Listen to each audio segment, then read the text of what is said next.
Control, this is Detective Santos.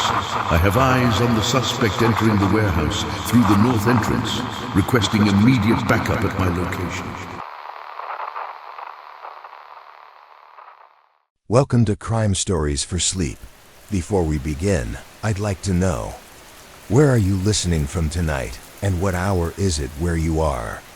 The autumn of 2019 brought with it an unusual pattern of thefts across the industrial district of Portland, Oregon. Detective Sarah Martinez had been tracking these incidents for 3 weeks, each one more peculiar than the last. The thefts weren't following any conventional logic that seasoned investigators typically encountered in their careers. The first incident occurred on a Tuesday evening in early October.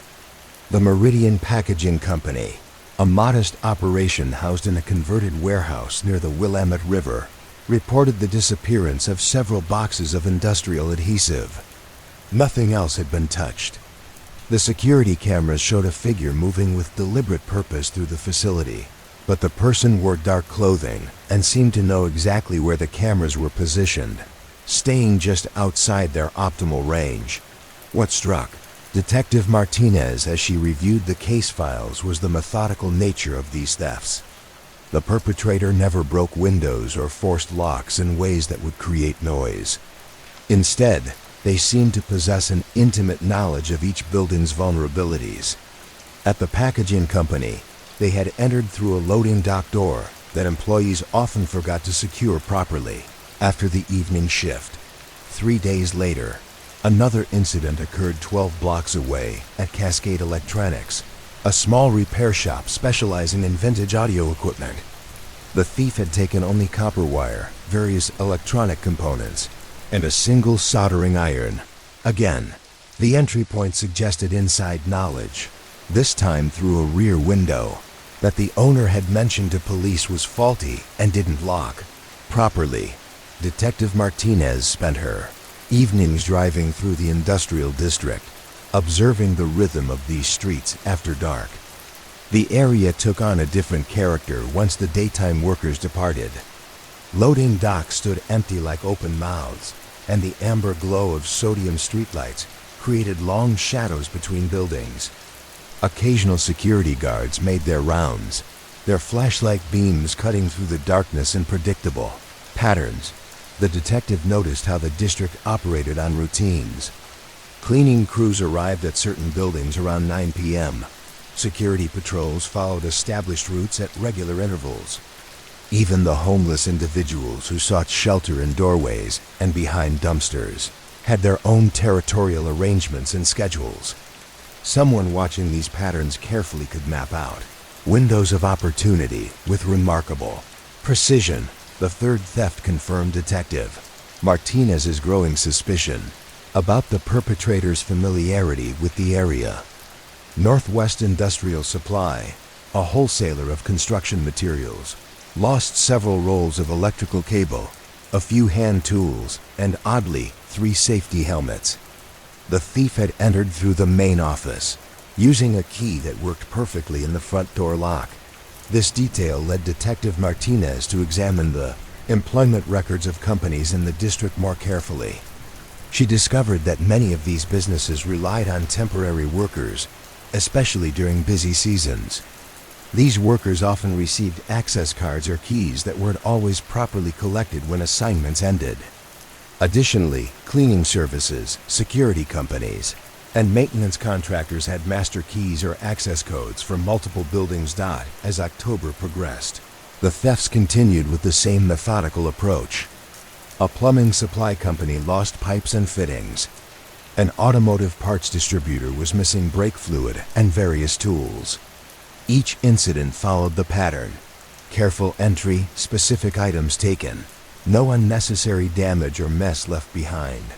Detective Martinez began spending time at the local employment office, observing the daily gathering of temporary workers who sought day labor opportunities. She spoke casually with supervisors from various companies, learning about their hiring practices and security protocols. The picture that emerged was of a labor pool where people moved frequently between jobs, gaining access to different facilities without extensive background checks. One evening in late October, while reviewing security footage from the automotive parts theft, Detective Martinez noticed something she had missed before. In the grainy black and white video, the perpetrator paused near a workbench and appeared to write something on a piece of paper. The action lasted only a few seconds, but it suggested a level of planning that went beyond simple opportunistic theft. This observation led her to examine each crime scene more carefully for similar details. At the electronics repair shop, she found faint pencil marks on a notepad near the cash register, calculations that seemed to relate to the value of the items taken. At the industrial supply company, there were subtle signs that someone had consulted product catalogs and price lists before selecting what to steal. The detective realized she was dealing with someone who wasn't just taking random items, but was building towards something specific.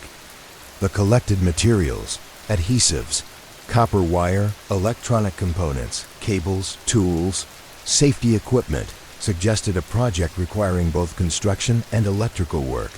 During the first week of November, Detective Martinez received a call from the manager of Columbia River Storage, a facility that rented warehouse spaces to small businesses and individuals. One of their tenants, a man named David Kellner, who had rented space 6 months earlier, hadn't been seen for several weeks, but there had been unusual activity around his unit during nighttime hours. The storage facility was located in an area that bordered several of the theft locations. Detective Martinez obtained a warrant to examine the rented space and discovered what appeared to be a well-organized workshop. The stolen items were arranged on shelves and workbenches with the precision of someone preparing for a complex project. David Kellner was nowhere to be found. Investigation into Kellner's background revealed a man whose life had taken several difficult turns in recent years. He had worked as a telecommunications technician for 15 years before losing his job during company downsizing. His unemployment benefits had run out months ago, and he had been evicted from his apartment the previous spring. Detective Martinez learned that Kellner had been living in his storage unit, which violated the facility's policies, but was often overlooked by management who understood the economic pressures many renters faced.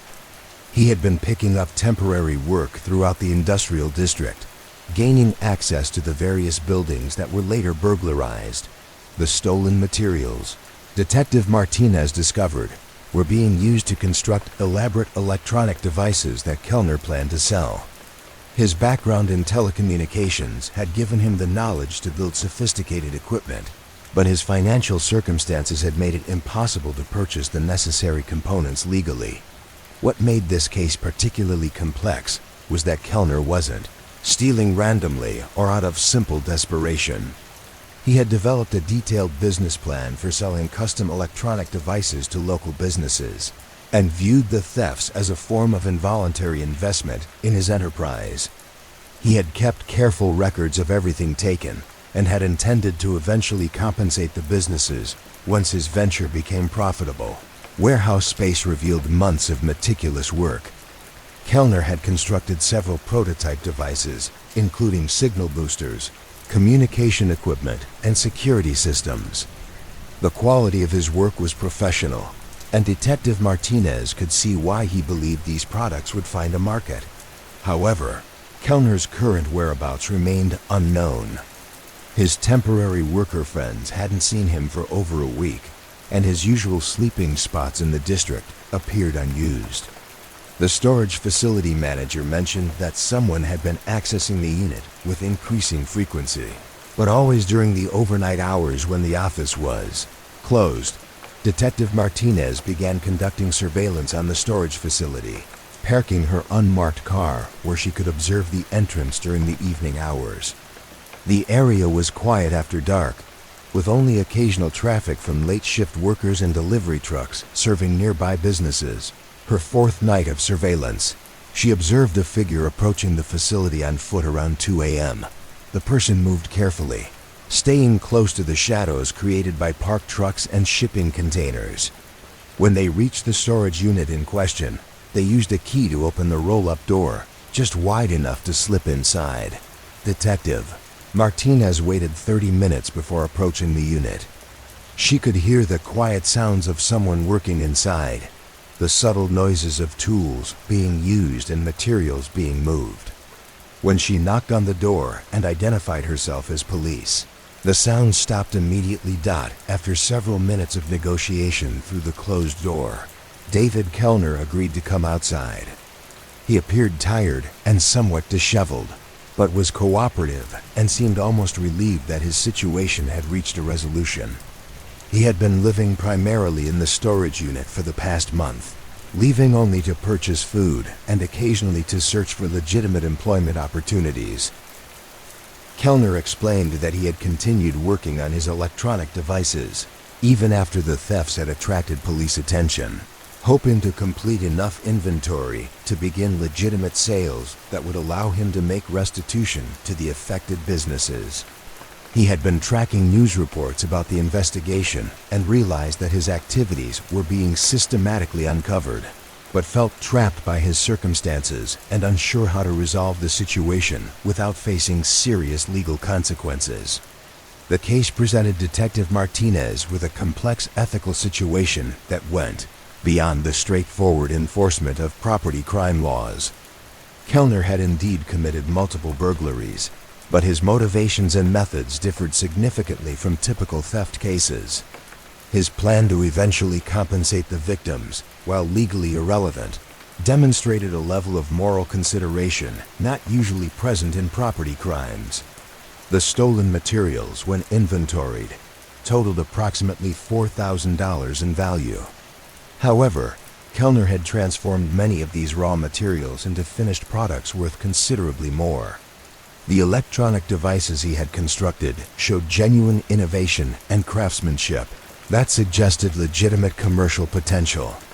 Detective Martinez spent considerable time discussing the case with the district attorney's office, exploring options that would address the crimes while considering Kellner's unusual circumstances and demonstrated skills.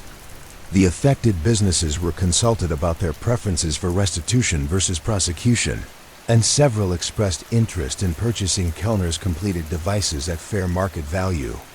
The resolution ultimately involved a plea agreement that required Kellner to make full restitution to all affected businesses, perform community service related to his technical skills, and participate in job placement programs.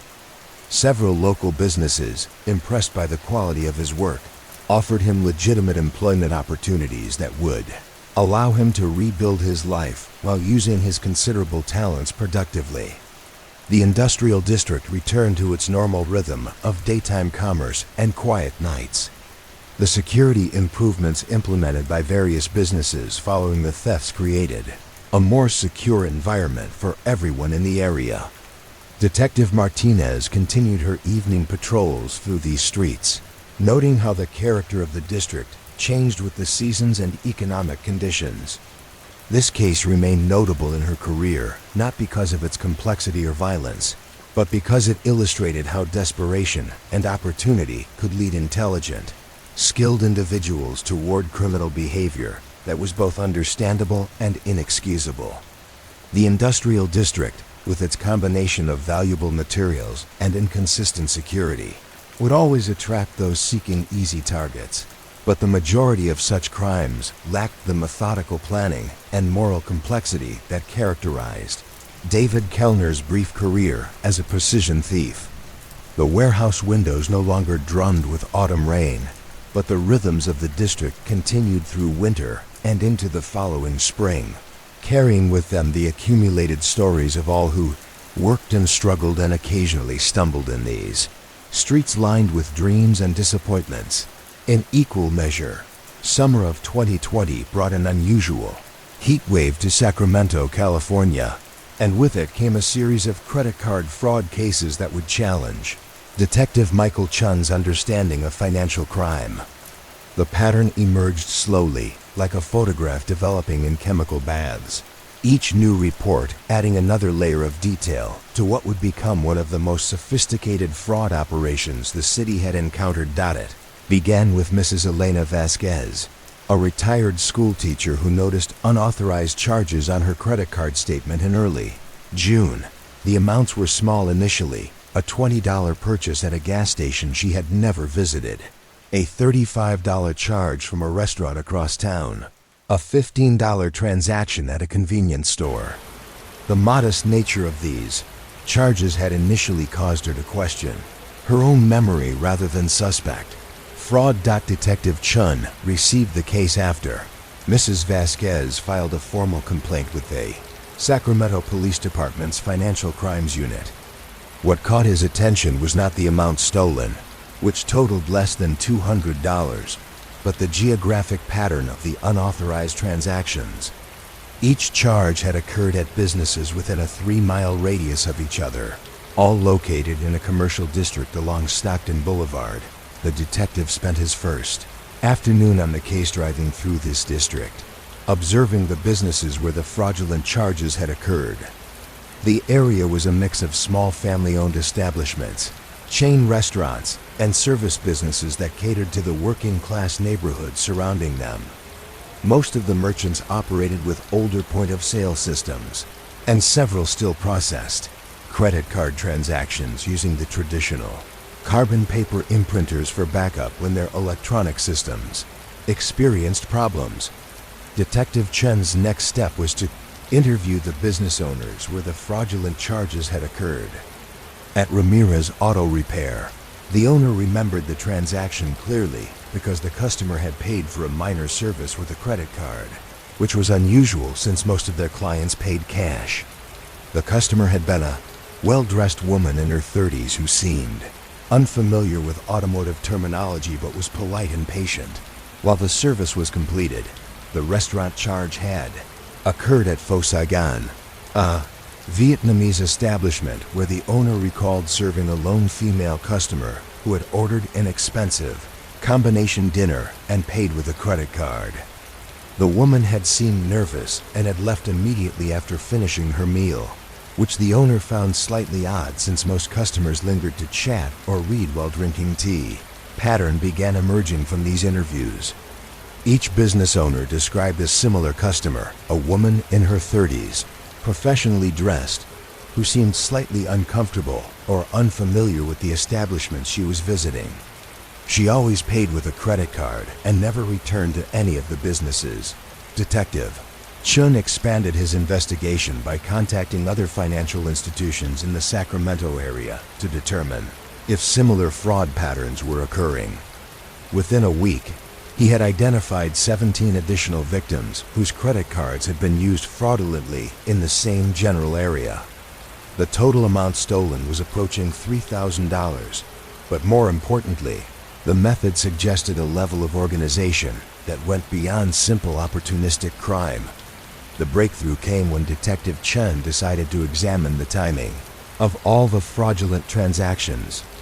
By plotting them on a calendar, he discovered that most occurred on weekdays between 10 a.m. and 3 p.m., with very few happening during evening hours or weekends. This suggested that the perpetrator had a regular schedule that limited their criminal activities to specific time periods. Detective Chun began conducting surveillance in the Stockton Boulevard district during these peak hours. He positioned himself at various locations where he could observe foot traffic and customer behavior at the affected businesses. The area was busy during midday hours, with a steady flow of customers visiting shops, restaurants, and service establishments. On his fourth day of surveillance, Detective Chun observed a woman who matched the descriptions provided by business owners. She was well dressed in business attire, carried a professional-looking purse, and moved through the area with purpose, but seemed to be consulting something in her purse frequently, as if checking a list or instructions. The detective followed at a discreet distance, as the woman visited 3 different businesses within an hour. At each location, she made a purchase using a credit card, but her behavior suggested unfamiliarity with the establishments. She would hesitate before entering, study the menu or service options carefully, and complete her transactions quickly before leaving. Detective Chun decided to approach one of the businesses immediately after the woman left to verify whether a credit card transaction had occurred. The owner of the small electronics repair shop confirmed that the woman had just paid $47 to have a cell phone screen replaced using a credit card that the electronic payment system had processed successfully. Rather than immediately arresting the woman, Detective Chun chose to continue surveillance to better understand her operation. He followed her to a modest motel on the outskirts of the district, where she entered a room and remained for approximately 30 minutes before emerging and driving away in a small sedan. The detective obtained the license plate number and requested a background check, which revealed that the vehicle was registered to Maria Santos, a 32-year-old woman with no prior criminal record. Her address was listed as an apartment complex in South Sacramento, and employment records indicated she worked as a data entry clerk for a medical billing company. This information created more questions than answers for Detective Chen. Maria Santos appeared to be a working professional with no obvious motive for credit card fraud, yet the surveillance evidence strongly suggested her involvement in the scheme. The detective decided to investigate her background more thoroughly before making any arrests. Employment records showed that Maria Santos had been working at the medical billing company for 18 months and was considered a reliable employee by her supervisors. Her apartment complex manager described her as quiet and prompt with rent payments. Neighbors knew her only as a polite woman who kept to herself and appeared to maintain regular working hours. Detective Chun's investigation took a significant turn when he decided to examine the motel where he had observed Maria Santos during his surveillance. The Sunset Motor Lodge was a modest establishment that rented rooms by the week or month to customers who needed temporary housing.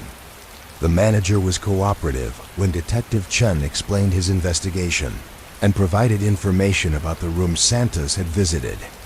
The room was registered to Carlos Mendoza, who had been staying at the motel for 6 weeks and paid his rent in cash each week.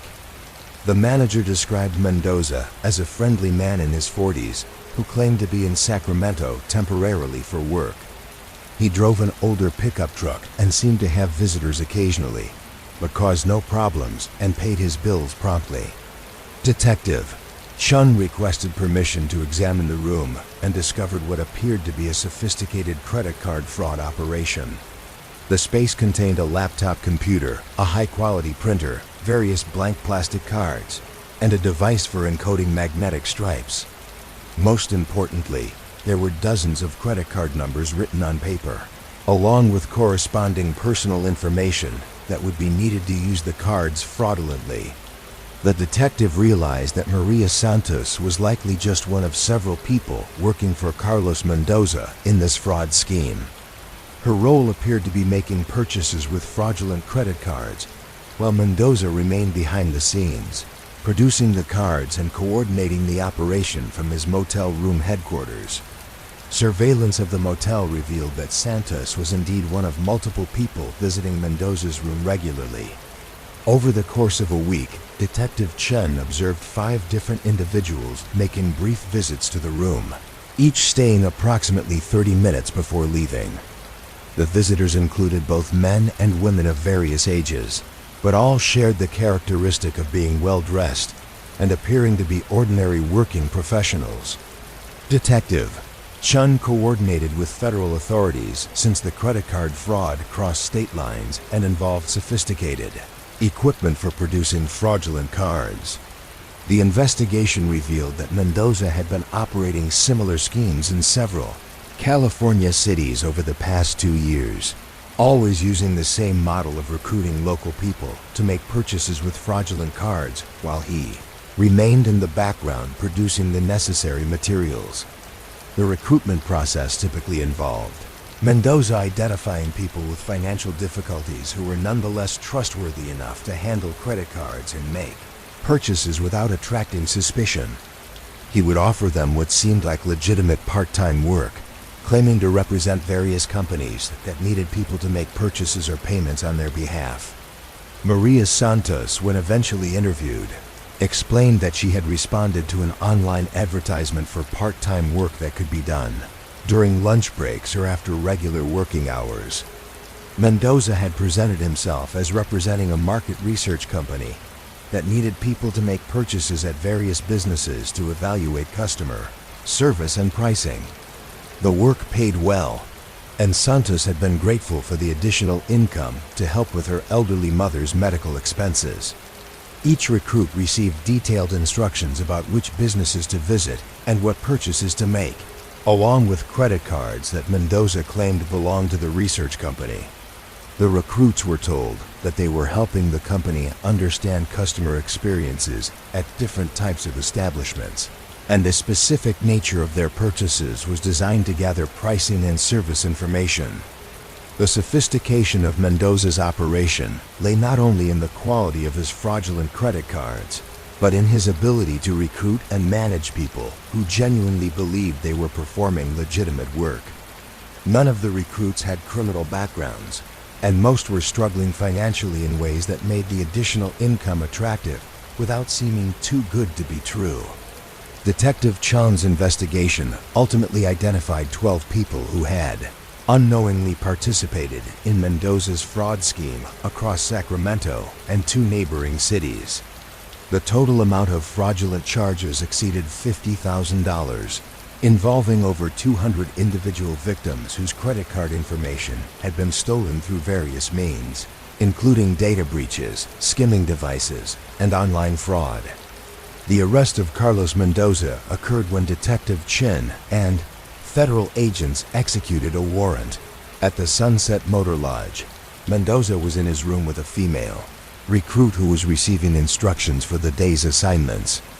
The room contained extensive evidence of the fraud operation, including computers, printers, card-making equipment, and detailed records of fraudulent transactions dating back 18 months. Mendoza's background revealed a man with extensive experience in financial fraud who had been operating similar schemes for over a decade. He moved frequently between cities, always establishing temporary bases in modest motels or rental properties where he could operate without attracting attention from neighbors or property managers. His method of recruiting unwitting accomplices allowed him to avoid the risks associated with working with career criminals who might attract police attention or demand larger shares of the profits. The legal resolution of the case proved complex because of the unusual circumstances of the recruits, who had committed fraud without realizing they were breaking the law. Prosecutors had to evaluate each individual case to determine appropriate charges, considering factors such as the person's awareness of the illegal nature of their activities and their level of cooperation with the investigation. Maria, Santos, and most of the other recruits ultimately received probation and community service sentences after cooperating fully with the investigation and helping to identify additional victims. Several were able to find legitimate employment assistance through social services programs, addressing the financial pressures that had made them vulnerable to Mendoza's recruitment efforts.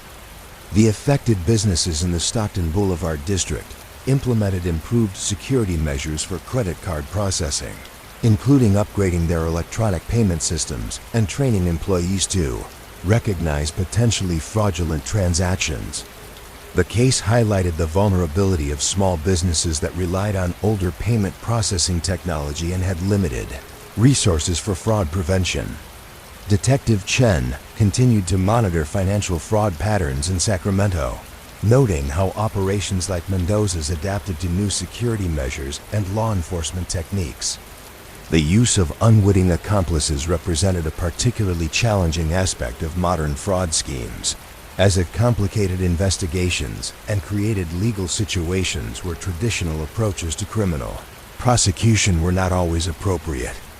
The Sunset Motor Lodge eventually implemented stricter policies for long-term guests, requiring more extensive identification and background verification for people seeking extended stays. The parking lot where Detective Chun had first observed Maria Santos no longer cast the same pink and blue shadows from neon signs, as the motel upgraded its lighting to improve security and visibility around the property. The heat wave that had marked the beginning of the case eventually broke, bringing cooler temperatures and clearer air to Sacramento. But the patterns of financial crime continued to evolve with new technologies and changing economic conditions that created fresh opportunities for both criminals and their unwitting accomplices in the ongoing dance between fraud and enforcement. The winter of 2021 brought with it a prescription drug theft case that would prove to Detective Lisa Rodriguez how desperation and opportunity could transform a trusted healthcare professional into a methodical criminal.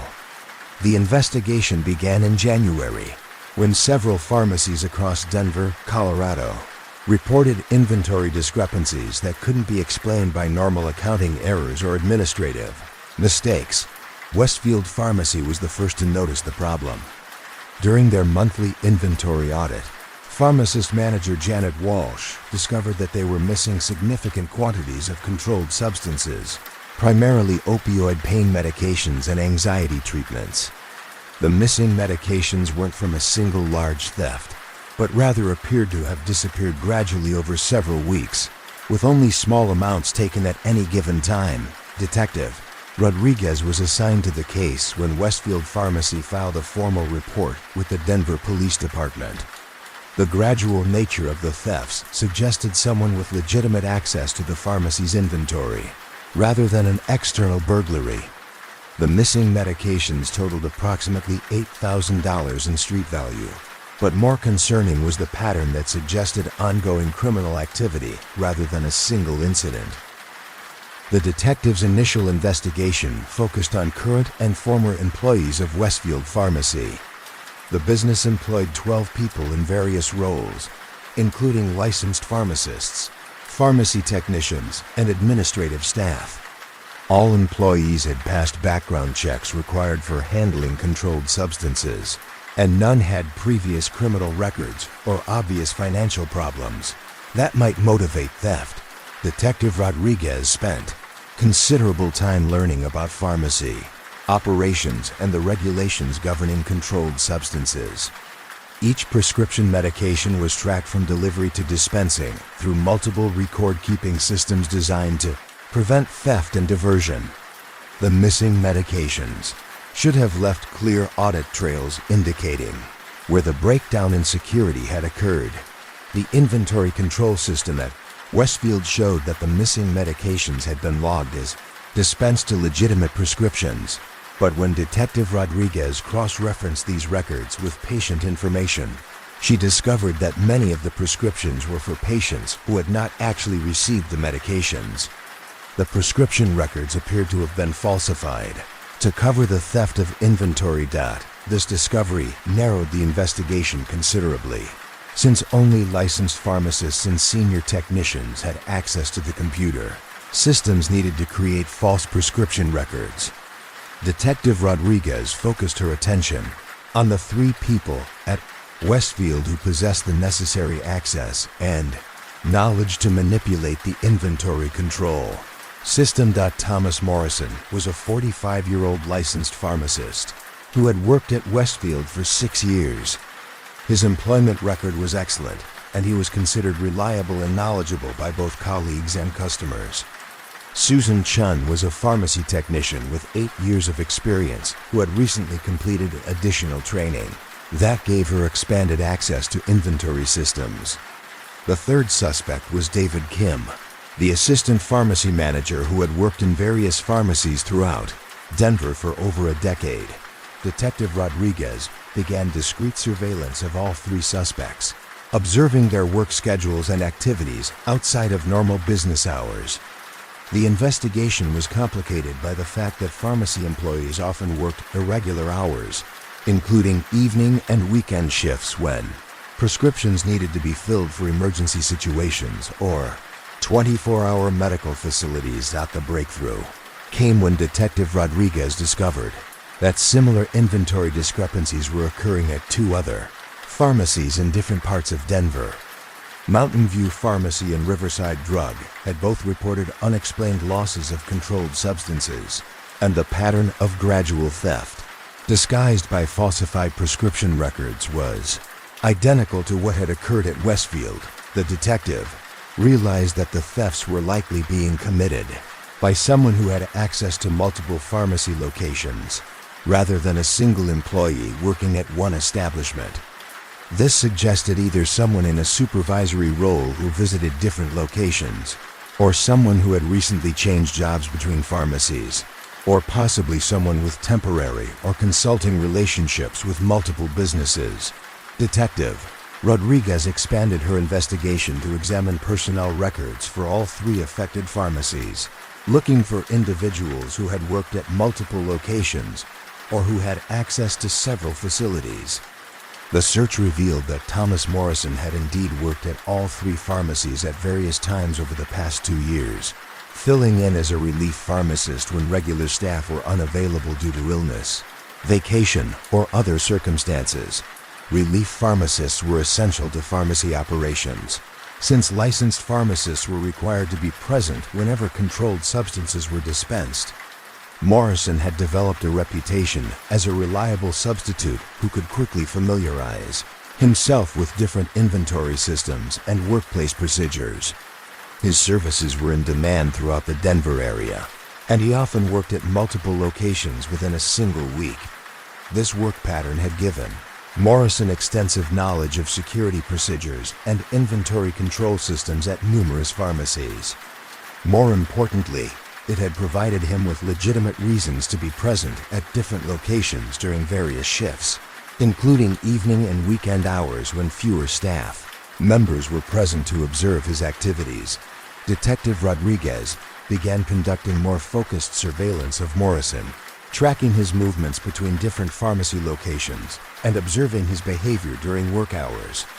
The detective learned that Morrison often arrived early for his shifts and sometimes remained after closing time to complete inventory tasks or prepare for the following day's operations. The investigation revealed that Morrison's personal life included several financial pressures that might have motivated the thefts. He was supporting his elderly mother, who required expensive medical care not fully covered by insurance. Additionally, his own prescription medications for a chronic back condition were costly, and his wife had recently lost her job due to company downsizing. Despite these financial pressures, Morrison maintained a professional reputation and showed no obvious signs of drug abuse or addiction that might have motivated the thefts for personal use.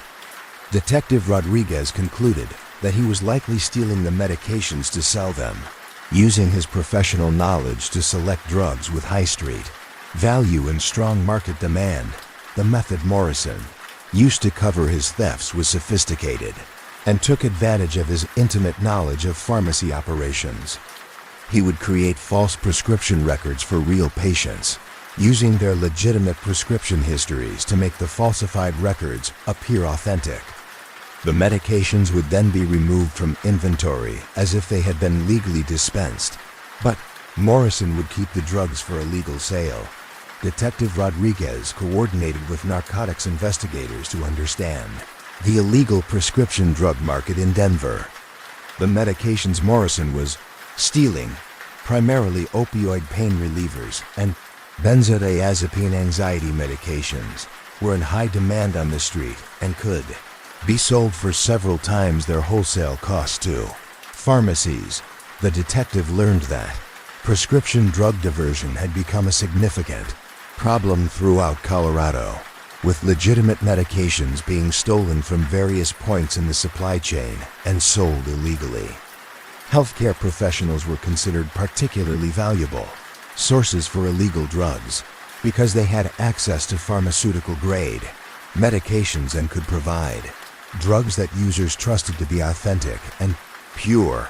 Morrison's criminal operation was eventually uncovered when Detective Rodriguez arranged for surveillance equipment to be installed at one of the pharmacies where he worked regularly. The cameras positioned to monitor the controlled substance storage area recorded Morrison removing medications after his official shift had ended and creating false prescription records to cover the theft. The arrest occurred on a Tuesday evening in March, when Morrison was working a late shift at Mountain View Pharmacy. Detective Rodriguez and narcotics officers waited until Morrison had completed his falsification of prescription records before entering the pharmacy to make the arrest. Morrison was found with several bottles of stolen medications in his possession, along with documentation showing his systematic approach to covering the thefts. The investigation ultimately revealed that Morrison had stolen controlled substances worth over $30,000 from 6 different pharmacies over the course of 18 months. He had been selling the medications through a network of individuals who redistributed them on the street, earning approximately twice the wholesale value of the stolen drugs. Morrison's case highlighted vulnerabilities in the pharmacy industry's security systems, particularly regarding relief pharmacists and temporary workers who had legitimate access to multiple facilities. The trust-based nature of pharmaceutical work, combined with the valuable nature of controlled substances, created opportunities for knowledgeable insiders to commit thefts that were difficult to detect quickly. The legal consequences for Morrison were severe, as prescription drug theft by healthcare professionals carried enhanced penalties under both state and federal law. His pharmacist license was permanently revoked, and he faced both criminal charges and civil liability for the stolen medications. The financial pressures that had motivated his crimes were ultimately worsened by the legal expenses and lost earning potential resulting from his criminal conviction. The affected pharmacies implemented enhanced security measures, including improved surveillance systems, more frequent inventory audits, and stricter controls on access to controlled substances during non-business hours. The Colorado Board of Pharmacy also revised regulations governing relief pharmacists and temporary workers, requiring additional background checks and limiting access to inventory systems for part-time employees. Detective Rodriguez continued investigating prescription drug crimes throughout Denver, noting how the illegal market for pharmaceutical drugs had evolved as legitimate pain management became more strictly regulated. Healthcare professionals like Morrison represented a particularly challenging category of offenders, as their crimes required extensive knowledge of medical and pharmacy operations and often went undetected for extended periods. The case also illustrated how personal financial crises could lead otherwise law-abiding professionals to make decisions that destroyed both their careers and their freedom. Morrison's situation was not unique among healthcare workers who faced increasing economic pressures while having daily access to valuable controlled substances that could provide immediate financial relief through illegal sales. The pharmacies where Morrison had worked eventually restored their inventory control systems and rebuilt the trust relationships with patients that had been damaged by the revelation that their prescription information had been used in criminal activities.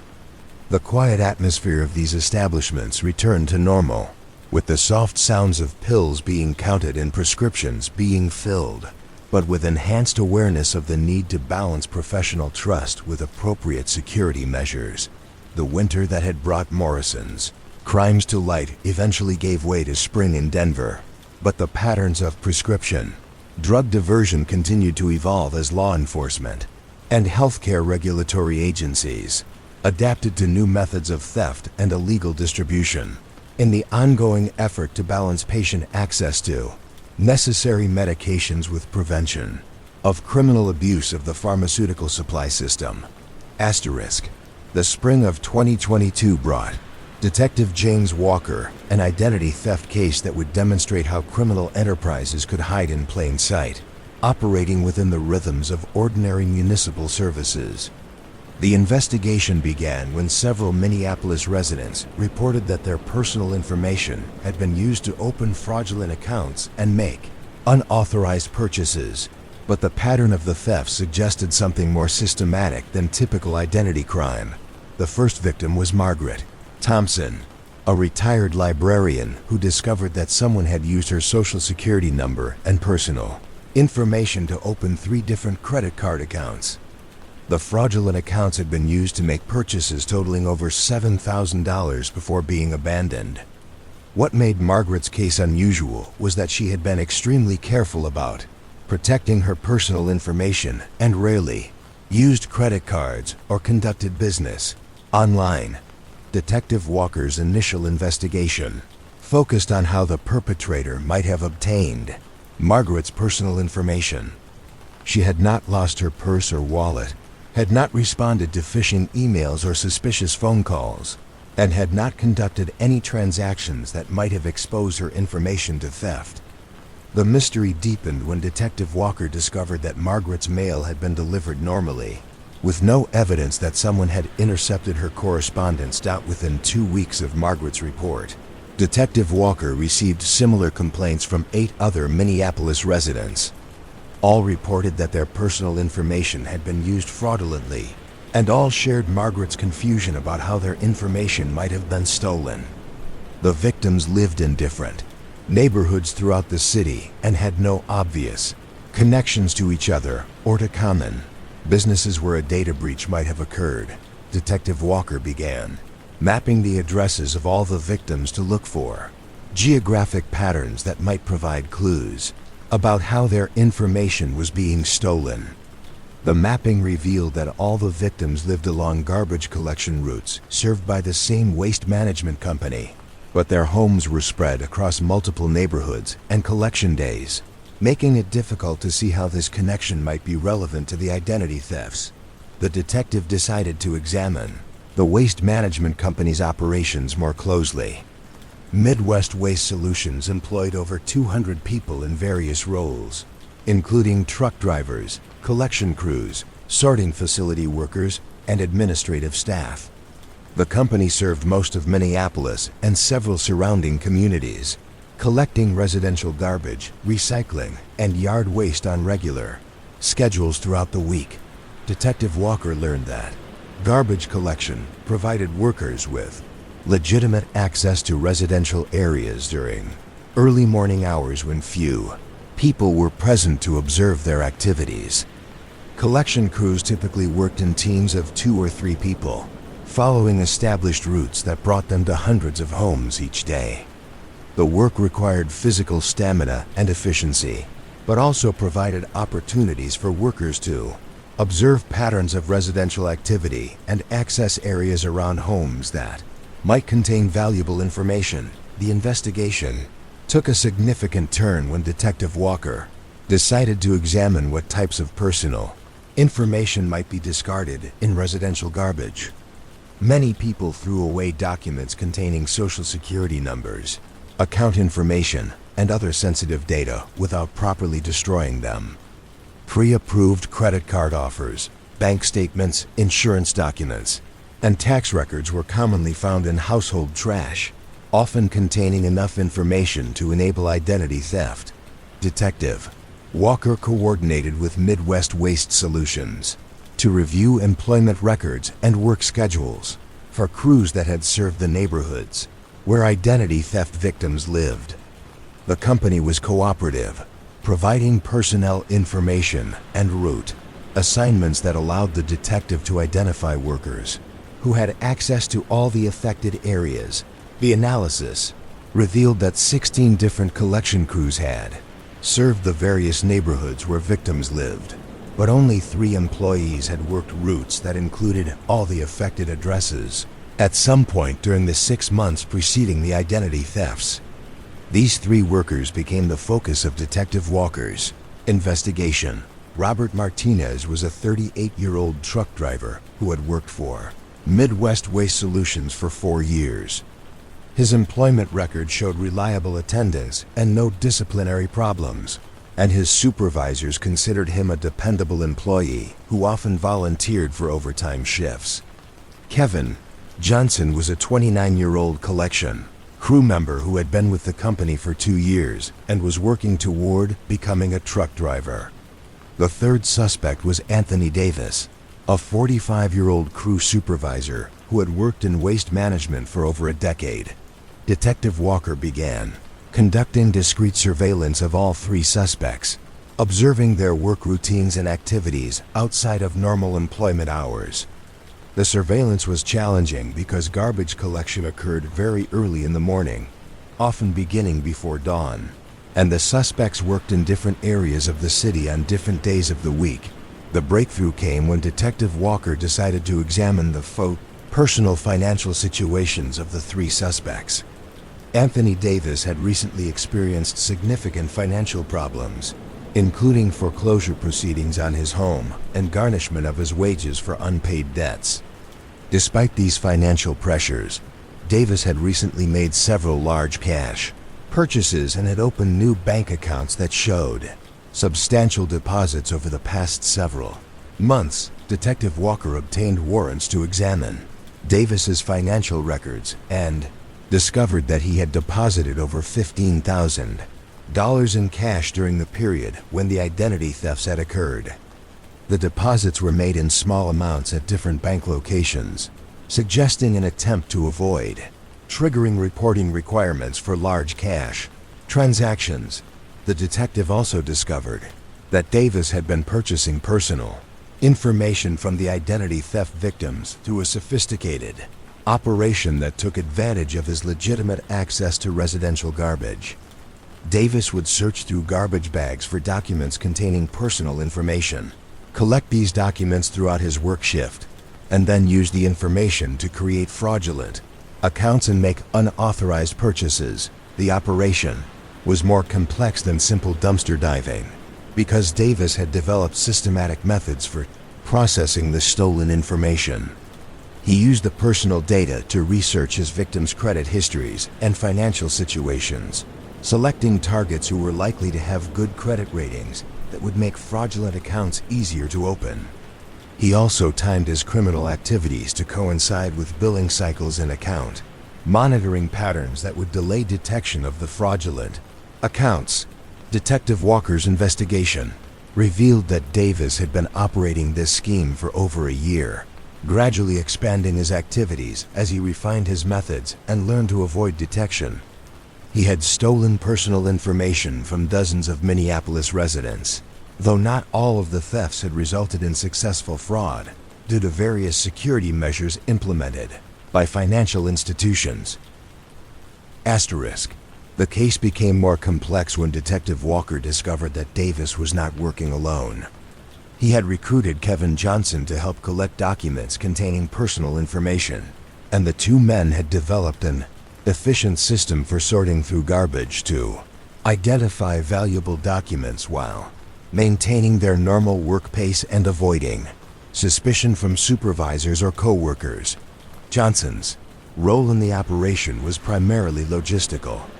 He would identify garbage bags that appeared to contain paperwork and documents, setting these aside for Davis to examine more carefully during breaks or after completing their regular collection route.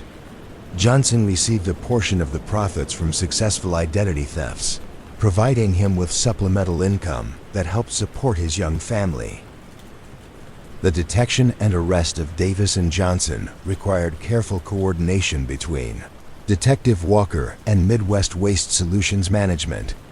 The detective arranged for surveillance equipment to be installed on garbage trucks used by the suspects, and company supervisors modified work schedules to create opportunities for undercover observation of the collection process.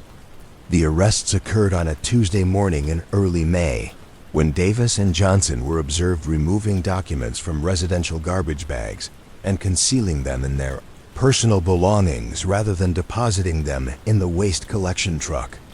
Detective Walker and other officers intercepted the suspects at the end of their collection route, recovering dozens of documents containing personal information from multiple Minneapolis residents. The investigation ultimately revealed that Davis and Johnson had stolen personal information from over 60 residents throughout Minneapolis and several surrounding communities.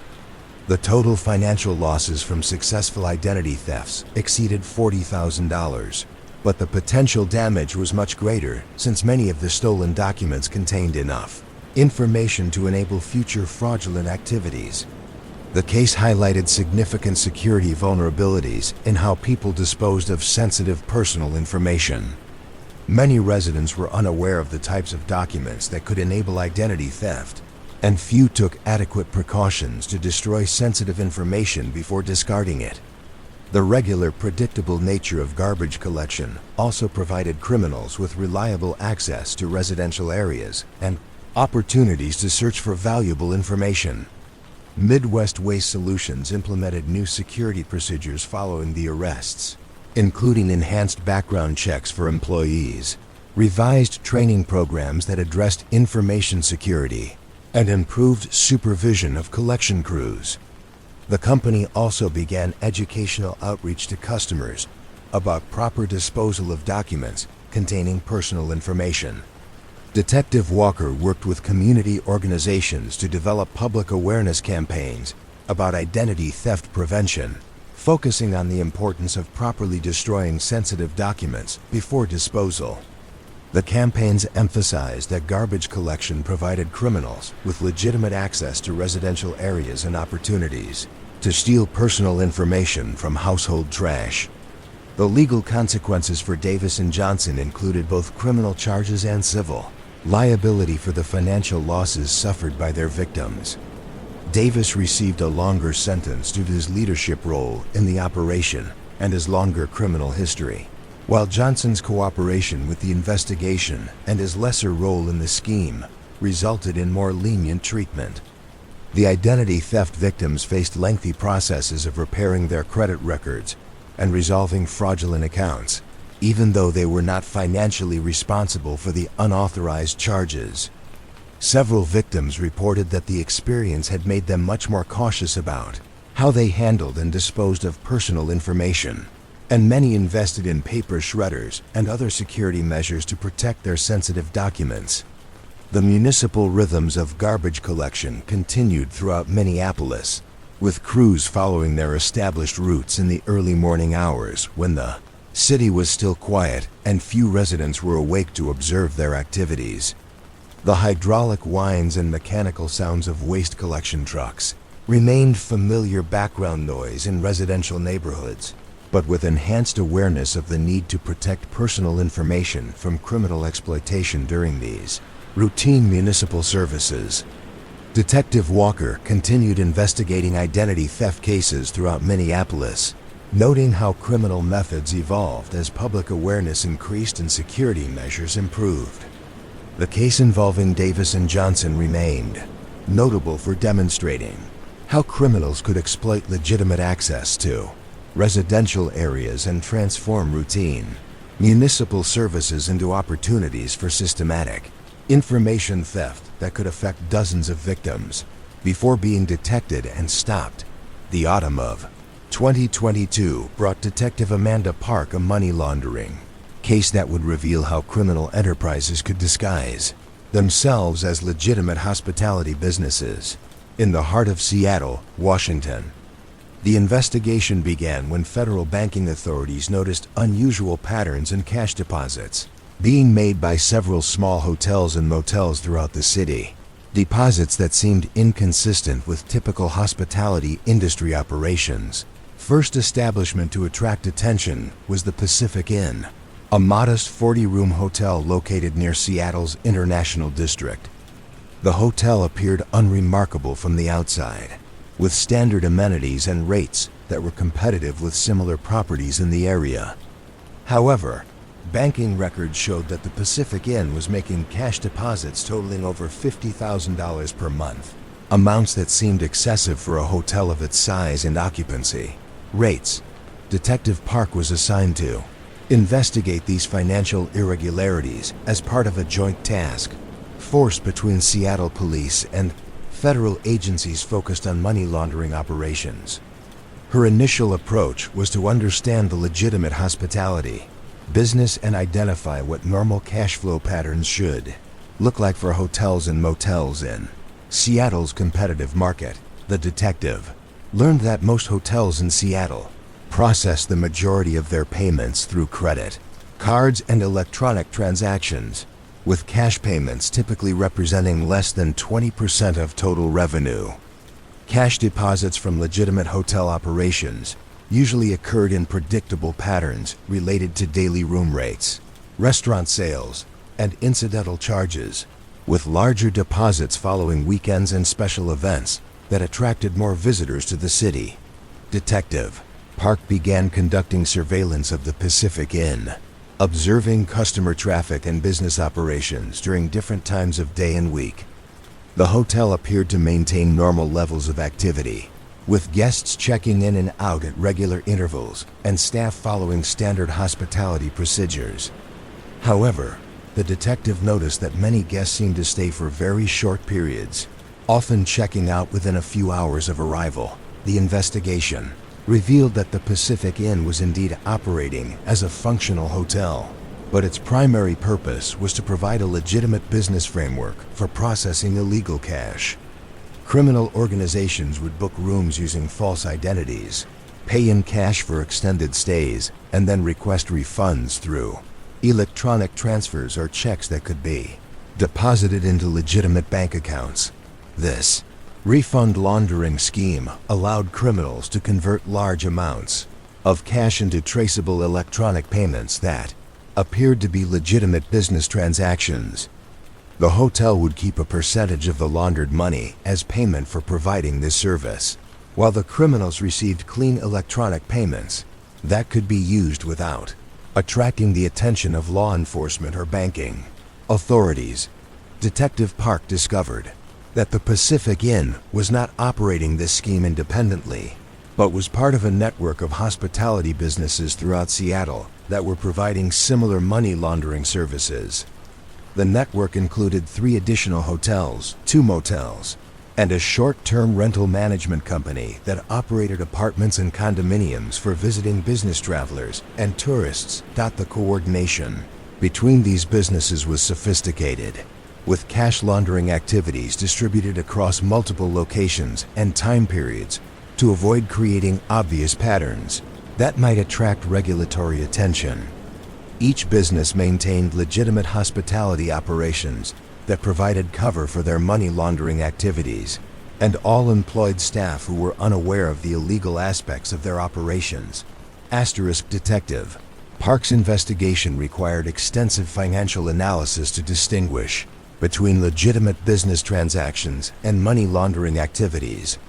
The detective worked with forensic accountants to examine thousands of transaction records, looking for patterns that indicated cash payments were being converted to electronic refunds without corresponding legitimate hotel services being provided. The breakthrough came when Detective Park identified a pattern in the booking records for all the suspect businesses. Many of the short-stay guests who paid cash and requested refunds had used similar false identities and contact information, suggesting that a small number of individuals were orchestrating the money laundering activities across multiple locations. The detective focused her investigation on identifying these key individuals, using surveillance and financial records to track their movements between different hotels and businesses in the network. The investigation revealed that the money laundering operation was being managed by Thomas Chun, a 47-year-old businessman who had legitimate investments in several hospitality properties throughout Seattle. Chun's background showed a successful career in real estate and hospitality management, with no previous criminal record or obvious connections to illegal activities. However, his financial records revealed cash transactions and business relationships that suggested involvement in activities beyond legitimate hotel operations. Detective Park discovered that Chun had been recruited by organized crime groups who needed reliable methods for laundering cash proceeds from various illegal activities, including drug trafficking, illegal gambling, and fraud schemes. Chun's legitimate hospitality businesses provided perfect cover for money laundering operations because hotels naturally handled large amounts of cash and had legitimate reasons for processing refunds and electronic transfers. The money laundering scheme had been operating for over 2 years, processing an estimated $3 million in illegal cash through the network of hospitality businesses. The operation was profitable for both Chun and his criminal clients, with Chun receiving approximately 10% of all laundered money, while the criminals gained access to clean electronic payments that could be used for legitimate purchases and investments. Detective Park's investigation revealed that Chun had gradually expanded his money laundering operations by acquiring additional hospitality properties and recruiting other business owners who were experiencing financial difficulties. The network included both willing participants who understood the illegal nature of their activities and unwitting accomplices who believed they were simply helping with legitimate business transactions.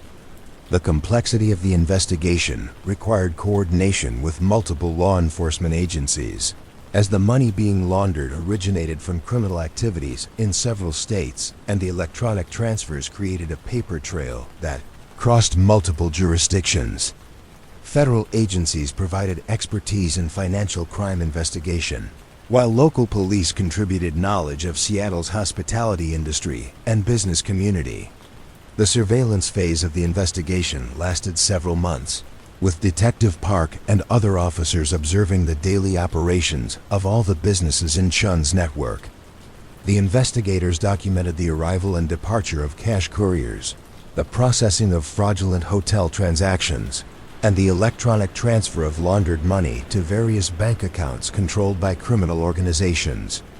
The arrests occurred simultaneously at all 6 businesses in Chun's network, with law enforcement teams executing search warrants and apprehending suspects during the early morning hours when the money laundering activities were typically conducted. Chun was arrested at the Pacific Inn, where investigators found detailed records of money laundering transactions and communications with criminal clients. The investigation ultimately revealed that Chun's network had processed money for criminal organizations involved in drug trafficking throughout the Pacific Northwest, illegal gambling operations in several major cities, and fraud schemes that generated millions of dollars in illegal proceeds annually. The hospitality businesses had provided an effective method for converting this cash into legitimate electronic payments that could be used without detection. The legal consequences for Chun and his co-conspirators were severe, as money laundering carried significant federal penalties, and the large scale of their operations qualified for enhanced sentencing guidelines. Chun's legitimate hospitality properties were subject to civil forfeiture proceedings, as they had been used as instrumentalities in criminal activities. The case highlighted vulnerabilities in the hospitality industry that made hotels and motels attractive targets for money laundering operations. The industry's normal handling of cash transactions, frequent short-term guests, and routine refund processes provided natural cover for criminal financial activities that were difficult to detect without detailed financial analysis. Seattle's hospitality industry implemented enhanced compliance measures following the investigation, including improved record-keeping requirements for cash transactions, enhanced verification procedures for guests requesting refunds, and training programs to help staff identify potentially suspicious financial activities. Detective Park continued investigating financial crimes throughout Seattle, noting how money laundering operations adapted to new security measures and law enforcement techniques. The case involving Chun's network remains significant for demonstrating how criminals could exploit legitimate business operations to hide illegal financial activities in plain sight. The federal banking authorities that had initially identified the suspicious deposit patterns implemented improved monitoring systems for detecting money laundering activities in the hospitality industry. These systems analyze transaction patterns across multiple businesses to identify networks of related financial activities that might indicate coordinated money laundering operations. The Pacific Inn and other businesses in Chun's network were eventually sold to new owners who implemented strict compliance procedures to prevent future money laundering activities. The hotels returned to normal operations, serving legitimate travelers and business visitors, but with enhanced awareness of the need to monitor financial transactions for signs of criminal exploitation. The surveillance cameras in hotel lobbies throughout Seattle continued recording the routine activities of guests and staff, but with improved protocols for reviewing footage and identifying suspicious behaviors that might indicate money laundering or other criminal activities. The shadows and reflections captured at 3 a.m. now received more careful analysis, as investigators understood that criminal activities often occurred during the quiet hours when legitimate business operations were at their minimum levels. The autumn that had brought Chun's money laundering network to Detective Park's attention eventually gave way to winter in Seattle. But the patterns of financial crime continued to evolve as criminals developed new methods for disguising illegal proceeds, and law enforcement agencies enhanced their capabilities for detecting and investigating complex money laundering schemes that crossed multiple jurisdictions and business sectors.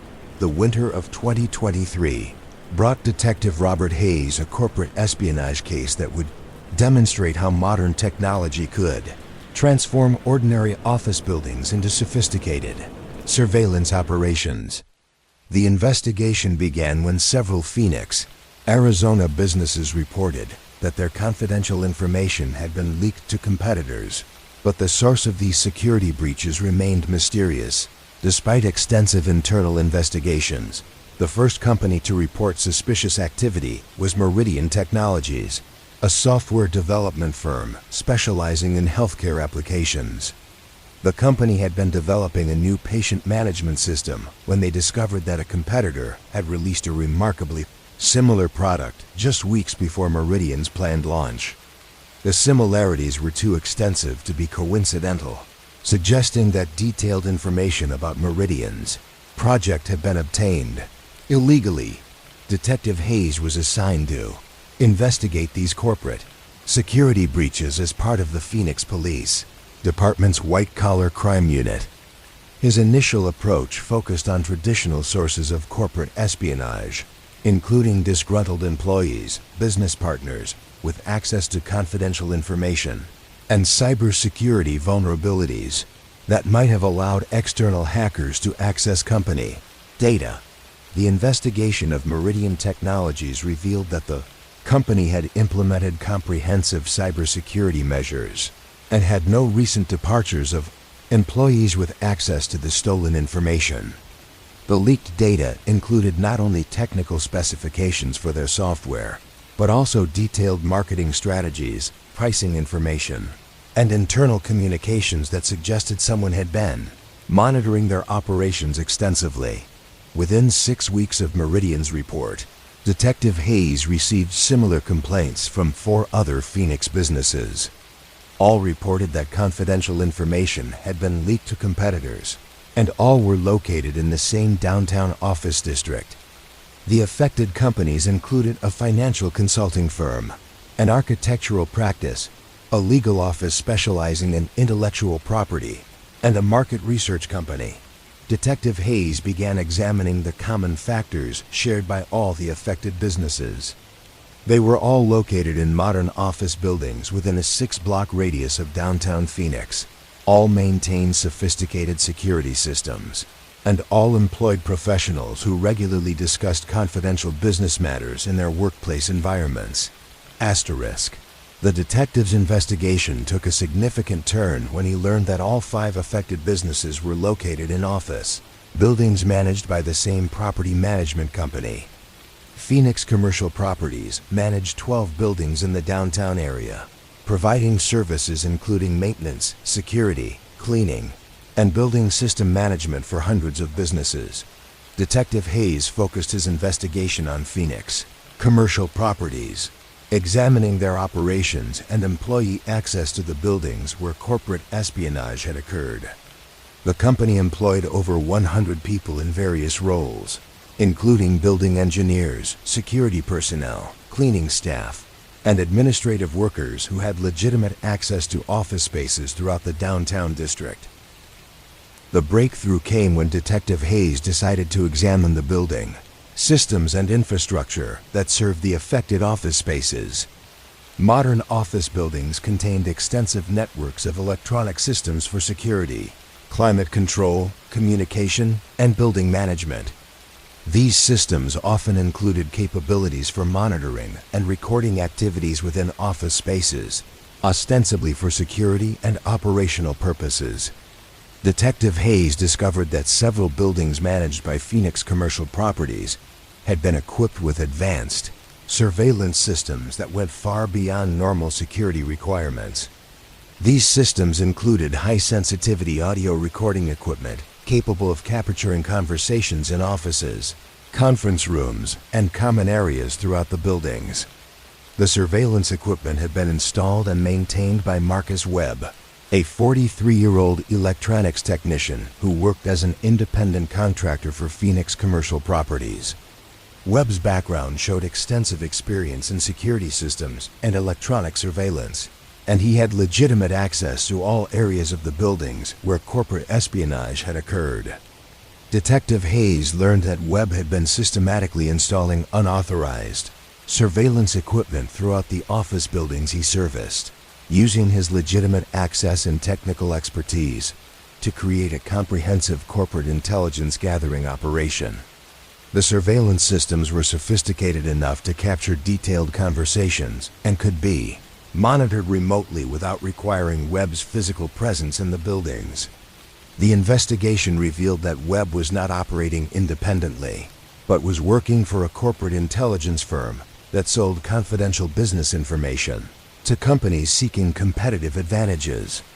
The firm, operating under the name Strategic Business Intelligence, presented itself as a legitimate market research company, but was actually engaged in systematic corporate espionage activities.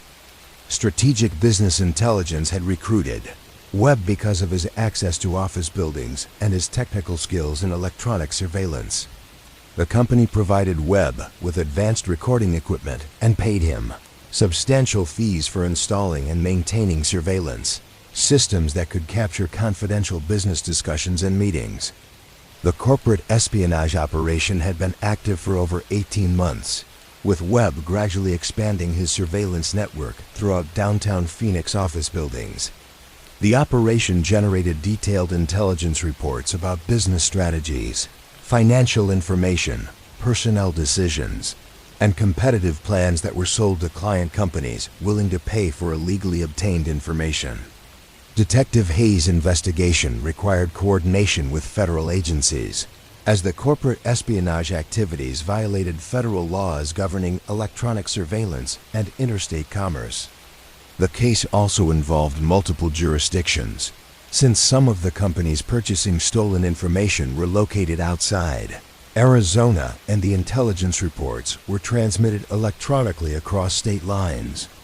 The technical aspects of the investigation were complex, requiring experts in electronic surveillance and computer forensics to analyze the equipment Webb had installed and the methods used to transmit stolen information. The surveillance systems were sophisticated enough to be virtually undetectable without specialized knowledge and equipment. Detective Hayes worked with building security experts to identify all locations where unauthorized surveillance equipment had been installed.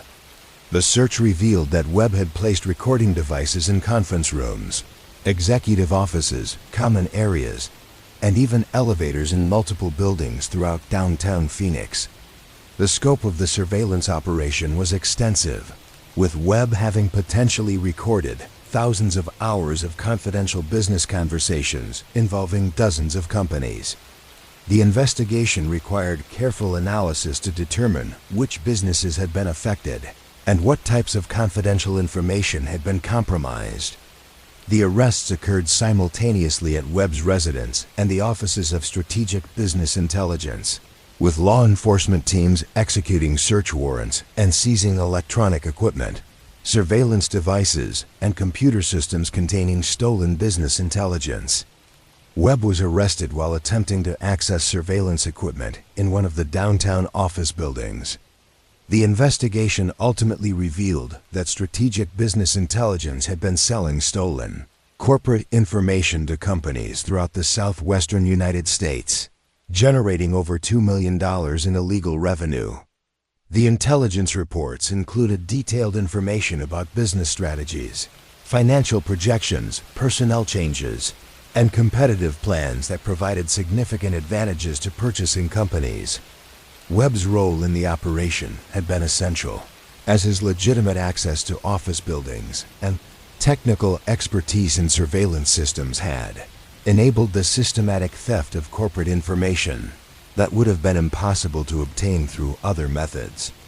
He received approximately 20% of the revenue generated by selling stolen information. The legal consequences for Webb and his associates at Strategic Business Intelligence were severe, as corporate espionage violated multiple federal laws with significant penalties. The affected businesses also pursued civil litigation to recover damages resulting from the theft of their confidential information and the competitive disadvantages they suffered. The case highlighted vulnerabilities in modern office buildings that made them susceptible to sophisticated surveillance operations. The complex electronic systems that provided building services and security also created opportunities for unauthorized surveillance, equipment to be installed and operated without detection. Phoenix Commercial Properties implemented comprehensive security audits of all buildings in their portfolio, examining electronic systems and infrastructure for unauthorized surveillance equipment. The company also revised their contractor management procedures to include enhanced background checks and supervision of technical personnel with access to building systems. The affected businesses invested in electronic surveillance detection equipment and security consulting services to identify and prevent future corporate espionage activities. Many companies also revised their policies regarding confidential discussions, implementing secure meeting spaces and electronic countermeasures to protect against unauthorized recording. Detective Hayes continued investigating corporate crimes throughout Phoenix, noting how espionage techniques evolved as businesses implemented new security measures and surveillance. Technology became more sophisticated. The case involving Webb's surveillance network remained significant for demonstrating how legitimate building access could be exploited to conduct systematic corporate intelligence gathering. The downtown Phoenix office district returned to its normal business rhythms, with professionals conducting meetings and negotiations in conference rooms and offices throughout the area. The elevators continued carrying passengers between floors with their quiet mechanical hums, but building management companies implemented enhanced monitoring procedures to ensure that these routine sounds were not masking unauthorized surveillance activities. The federal agencies involved in the investigation used the case to develop improved guidelines for detecting and preventing corporate espionage, particularly operations that exploited legitimate access to office buildings and commercial properties. The techniques developed during Webb's investigation became part of training programs for law enforcement personnel specializing in corporate crime and electronic surveillance. The winter that had brought Webb's surveillance operation to Detective Hayes' attention eventually ended, but the patterns of corporate espionage continued evolving as technology advanced and businesses sought new methods for obtaining competitive intelligence through both legal and illegal means in the ongoing economic competition that shaped the modern business environment. The spring of 2023 brought Detective Maria Santos a case that would reveal how vulnerable elderly residents could become victims of systematic financial exploitation, disguised as legitimate investment opportunities. The investigation began when Dorothy Chun, an 82-year-old retired teacher from Tampa, Florida, contacted police after realizing she had lost over $40,000 to what appeared to be an elaborate investment fraud scheme. Dorothy had been approached 6 months earlier by a well-dressed young man named Michael Sterling, who claimed to represent Premier Financial Advisors, a company specializing in retirement investment strategies for senior citizens. Sterling had visited Dorothy at her home, presenting professional-looking brochures and credentials that suggested he was a licensed financial advisor with expertise in helping elderly clients maximize their retirement income. Detective Santos was assigned to investigate Dorothy's complaint as part of the Tampa Police Department's Elder Abuse Unit. Her initial approach focused on verifying the legitimacy of Premier Financial Advisors and Michael Sterling's claimed credentials. The investigation quickly revealed that Premier Financial Advisors was a fictitious company with no valid business registration or regulatory licensing. The detective learned that Sterling had been systematically targeting elderly residents throughout Tampa, using carefully crafted presentations and false credentials to convince them to invest their savings in fraudulent investment schemes. His approach was sophisticated, involving extensive research into his victims, financial situations, and personal circumstances to tailor his fraudulent offerings to their specific needs and concerns. Dorothy's case provided detailed insights into Sterling's methods. He had initially contacted her by telephone, claiming to have obtained her information from public records, indicating she owned her home and might be interested in investment opportunities. During their first conversation, Sterling had skillfully gathered information about Dorothy's financial situation, family circumstances, and concerns about maintaining her standard of living during retirement. The fraudulent investment opportunity Sterling presented to Dorothy involved what he described as a government-backed program designed to provide guaranteed returns for senior citizens. The program allegedly offered higher interest rates than traditional bank accounts while maintaining the security of federal deposit insurance. Sterling provided official-looking documentation and references to government agencies that seemed to validate the legitimacy of the investment program. Detective Santos discovered that Sterling's documentation was expertly crafted to appear authentic, including falsified letterheads, official-looking seals, and reference numbers that seemed to correspond to legitimate government programs. The fraudulent materials were sophisticated enough to deceive even financially knowledgeable individuals, particularly elderly victims who might be less familiar with modern verification techniques. The investigation revealed that Sterling was not working alone, but was part of a larger organization that specialized in elder financial fraud. The organization included individuals who researched potential victims, created fraudulent documentation, and processed the stolen funds through various accounts and investment vehicles designed to make the money difficult to trace and recover. Detective Santos expanded her investigation by contacting other law enforcement agencies throughout Florida to determine if similar investment fraud cases had been reported. The inquiry revealed that Sterling had been active in multiple counties, using the same basic approach but adapting his presentations to local circumstances and regulatory environments. The detective learned that Sterling's organization had been operating for over 2 years, systematically targeting elderly residents in communities throughout central and southern Florida.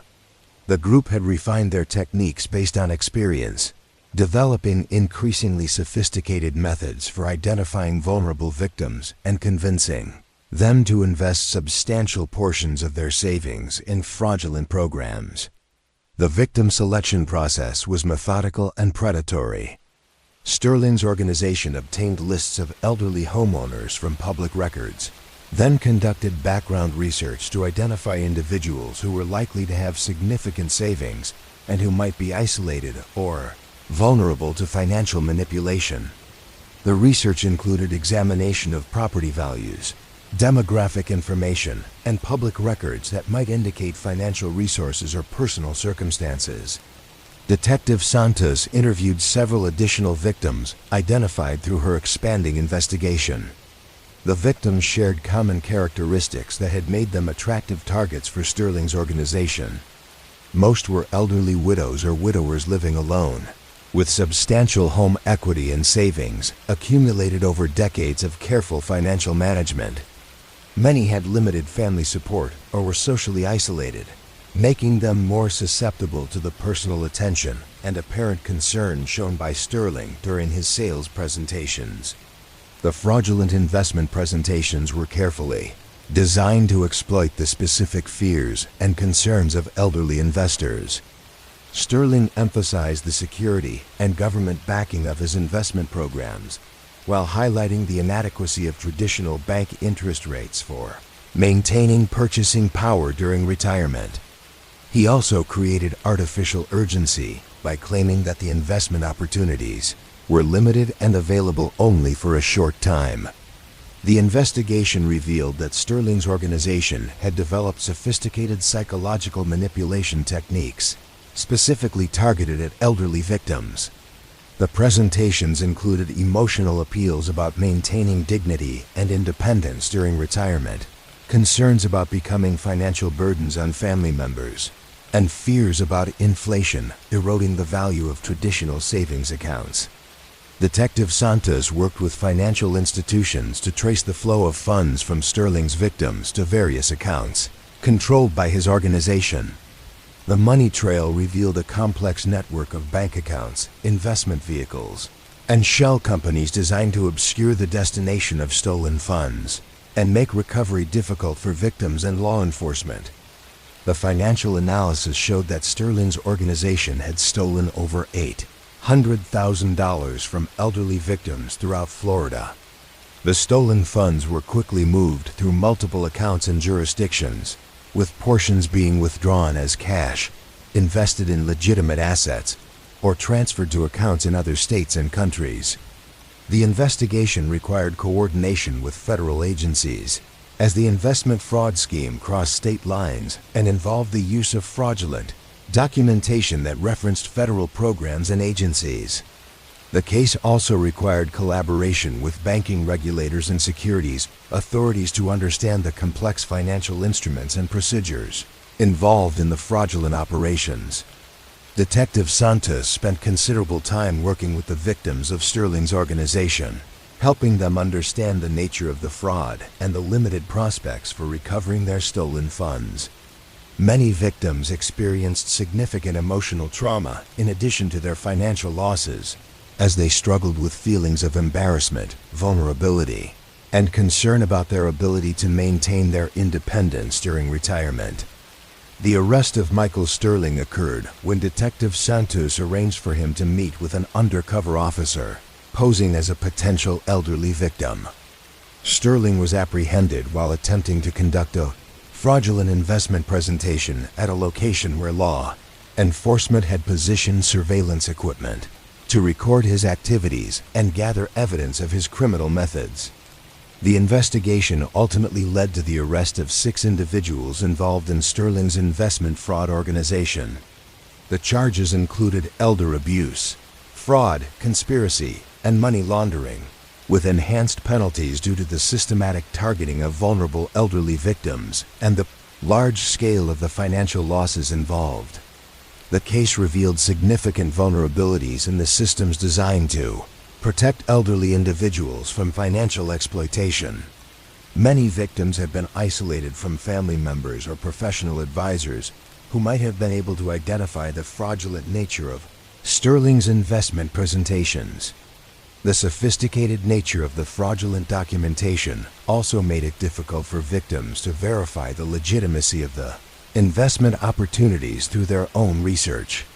Tampa's elder abuse prevention programs were expanded following the investigation, with enhanced outreach and education efforts designed to help elderly residents recognize and avoid investment fraud schemes.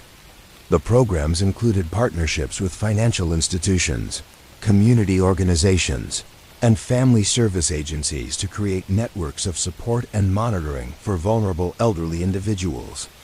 Detective Santos continued investigating elder financial abuse cases throughout Tampa, noting how fraud schemes evolved to exploit new technologies and changing economic conditions that affected elderly residents. The case involving Sterling's investment fraud organization remains significant for demonstrating the sophisticated methods criminals used to exploit the trust and vulnerability of elderly victims. The regulatory agencies involved in the investigation implemented improved verification systems for investment advisors and financial service providers, making it more difficult for criminals to create convincing fraudulent credentials and documentation. Public awareness campaigns were also expanded to help elderly residents understand how to verify the legitimacy of investment opportunities and financial advisors. Dorothy Chen eventually recovered a portion of her stolen funds through victim compensation programs and civil litigation, but the financial and emotional impact of the fraud continued to affect her daily life and retirement planning. Her kitchen table, once organized with the newspaper clippings and financial documents, she had used to track the suspicious patterns in Sterling's presentations, was eventually cleared of these materials, but the experience had permanently changed her approach to financial decision-making and trust in professional advisors. The spring that had brought Sterling's investment fraud scheme to Detective Santos' attention eventually ended, but the patterns of elder financial abuse continued evolving as criminals developed new methods for exploiting vulnerable elderly individuals, and law enforcement agencies enhanced their capabilities for detecting and preventing systematic fraud operations that targeted the growing population of elderly Americans with substantial retirement savings. The summer of 2023 brought Detective Sarah Williams a smuggling case that would reveal how international commerce could conceal sophisticated criminal operations within the vast complexity of legitimate global trade. The investigation began when customs officials at the port of Long Beach, California, discovered unusual patterns in shipping manifests that suggested cargo containers were being used to transport illegal goods alongside legitimate commercial merchandise. The first indication of criminal activity emerged during a routine audit of shipping documentation for containers arriving from Southeast Asia. Customs Inspector Janet Morrison noticed that several containers listed as carrying textile products had weights and dimensions that seemed inconsistent with their declared contents. The discrepancies were subtle but persistent across multiple shipments from the same exporter, suggesting systematic rather than accidental mislabeling. Detective Williams was assigned to investigate these shipping irregularities as part of a joint task force between local law enforcement and federal customs authorities. Her initial approach focused on understanding the legitimate operations of international shipping and identifying points where criminal enterprises might exploit the system to transport contraband goods. The Port of Long Beach processed over 7 million container units annually, making it one of the busiest shipping facilities in the United States. The sheer volume of cargo created both opportunities and challenges for law enforcement, as comprehensive inspection of every container would be impossible while selective inspection required. Sophisticated methods for identifying suspicious shipments among millions of legitimate transactions. Detective Williams learned that modern shipping operations relied heavily on documentation and trust relationships between exporters, importers, shipping companies, and customs authorities.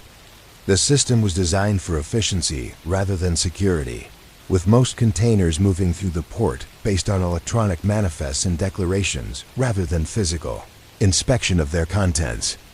The investigation focused on Pacific Rim Imports, a company that had been importing textiles, electronics, and consumer goods from various Asian manufacturers for over 5 years.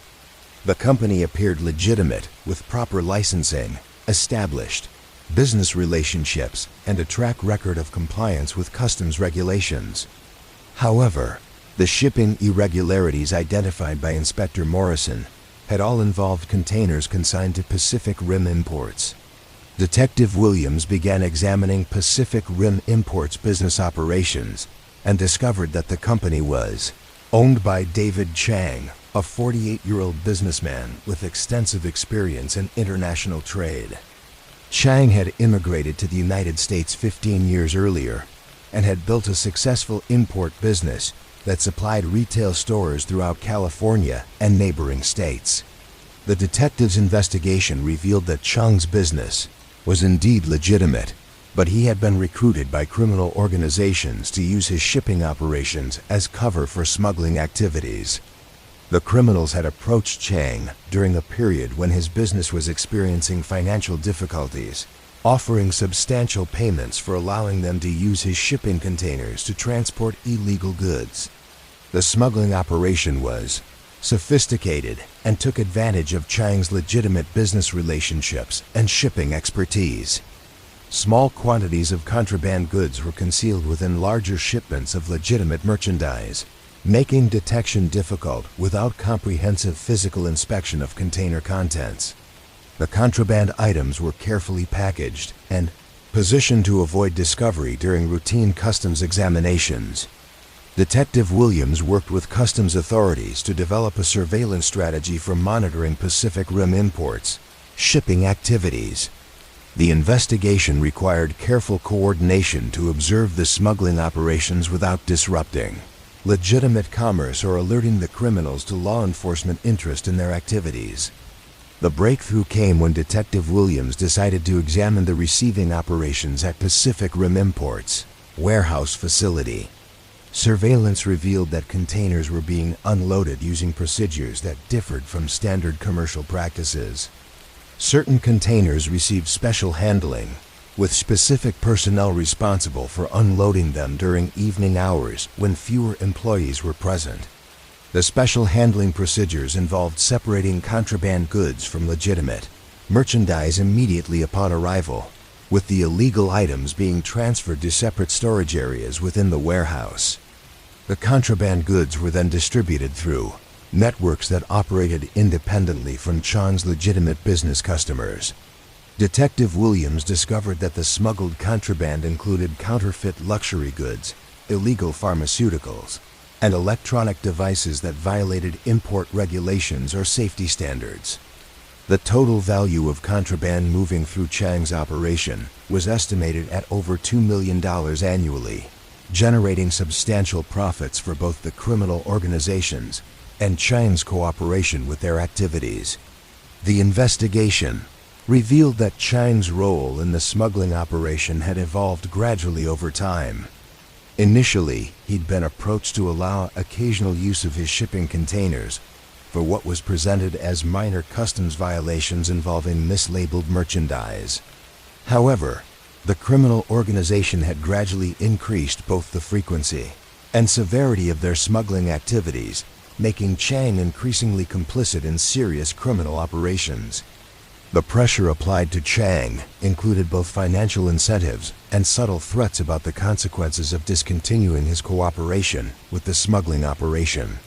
The criminals had made Chang financially dependent on their payments while also creating evidence of his involvement that could be used to implicate him if he attempted to withdraw from their activities.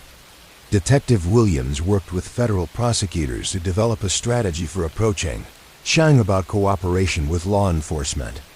The investigation had generated sufficient evidence to prosecute Chang for his role in the smuggling operation, but his cooperation would be valuable for understanding the broader criminal network and identifying other individuals involved in international contraband trafficking.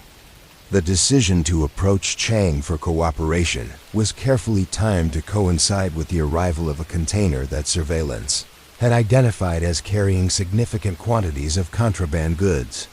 Detective Williams and federal agents arrested Chang at his warehouse while the container was being unloaded, providing dramatic evidence of his involvement in criminal activities.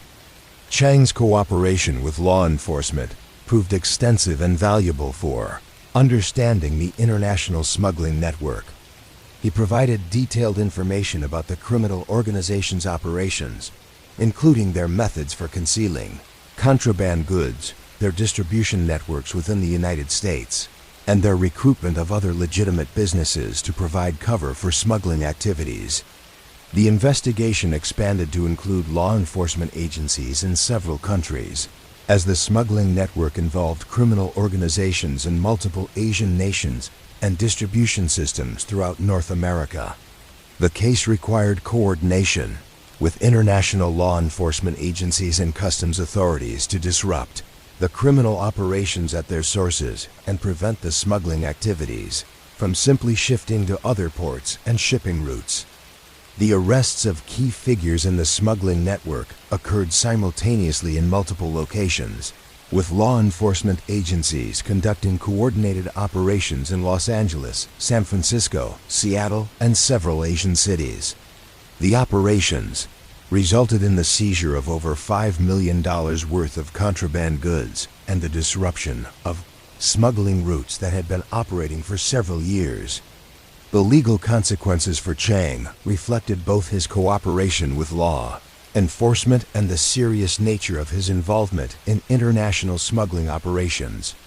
He received a reduced sentence in exchange for his testimony against other members of the criminal network, but was required to forfeit his business assets and serve a federal prison term for his role in the conspiracy. The case highlighted vulnerabilities in international shipping systems that made ports attractive targets for criminal organizations seeking to transport contraband goods. The vast volume of legitimate commerce created opportunities for criminals to hide illegal activities among millions of legal transactions, while the complexity of international trade made detection and enforcement challenging for customs and law enforcement agencies. The Port of Long Beach implemented enhanced security measures following the investigation, including improved cargo screening technology, revised procedures for inspecting suspicious shipments, and enhanced intelligence sharing between customs authorities and law enforcement agencies. The port also increased cooperation with international partners to improve tracking of suspicious shipping activities across multiple jurisdictions. Detective Williams continued investigating smuggling operations throughout Southern California, noting how criminal networks adapted to new security measures and law enforcement techniques. The case involving Chong's import business remained significant for demonstrating how legitimate businesses could be co-opted into criminal operations and how international commerce provided both opportunities and challenges for law enforcement. The federal agencies involved in the investigation used the case to develop improved methods for detecting suspicious shipping patterns and identifying legitimate businesses that might be vulnerable to recruitment by criminal organizations. The techniques developed during Chang's investigation became part of training programs for customs inspectors and law enforcement personnel working on international smuggling cases. The shipping containers at the Port of Long Beach continued their nightly movements through the complex choreography of global commerce, but with enhanced monitoring systems and inspection procedures designed to detect contraband goods hidden among legitimate cargo. The vast machinery of international trade operated with improved awareness of the need to balance commercial efficiency with security measures that could prevent criminal exploitation of shipping systems. The summer that had brought Chang's smuggling operation to Detective Williams' attention eventually ended, but the patterns of international smuggling continued, evolving as criminal organizations developed new methods for exploiting global trade. Systems and law enforcement agencies enhanced their capabilities for detecting and disrupting contraband trafficking, operations that threaten both public safety and legitimate commerce. Asterisk. The autumn of 2023 brought Detective Karen Thompson a healthcare fraud case that would reveal how criminal enterprises could exploit the trust and complexity of modern medical systems to generate millions of dollars in illegal profits.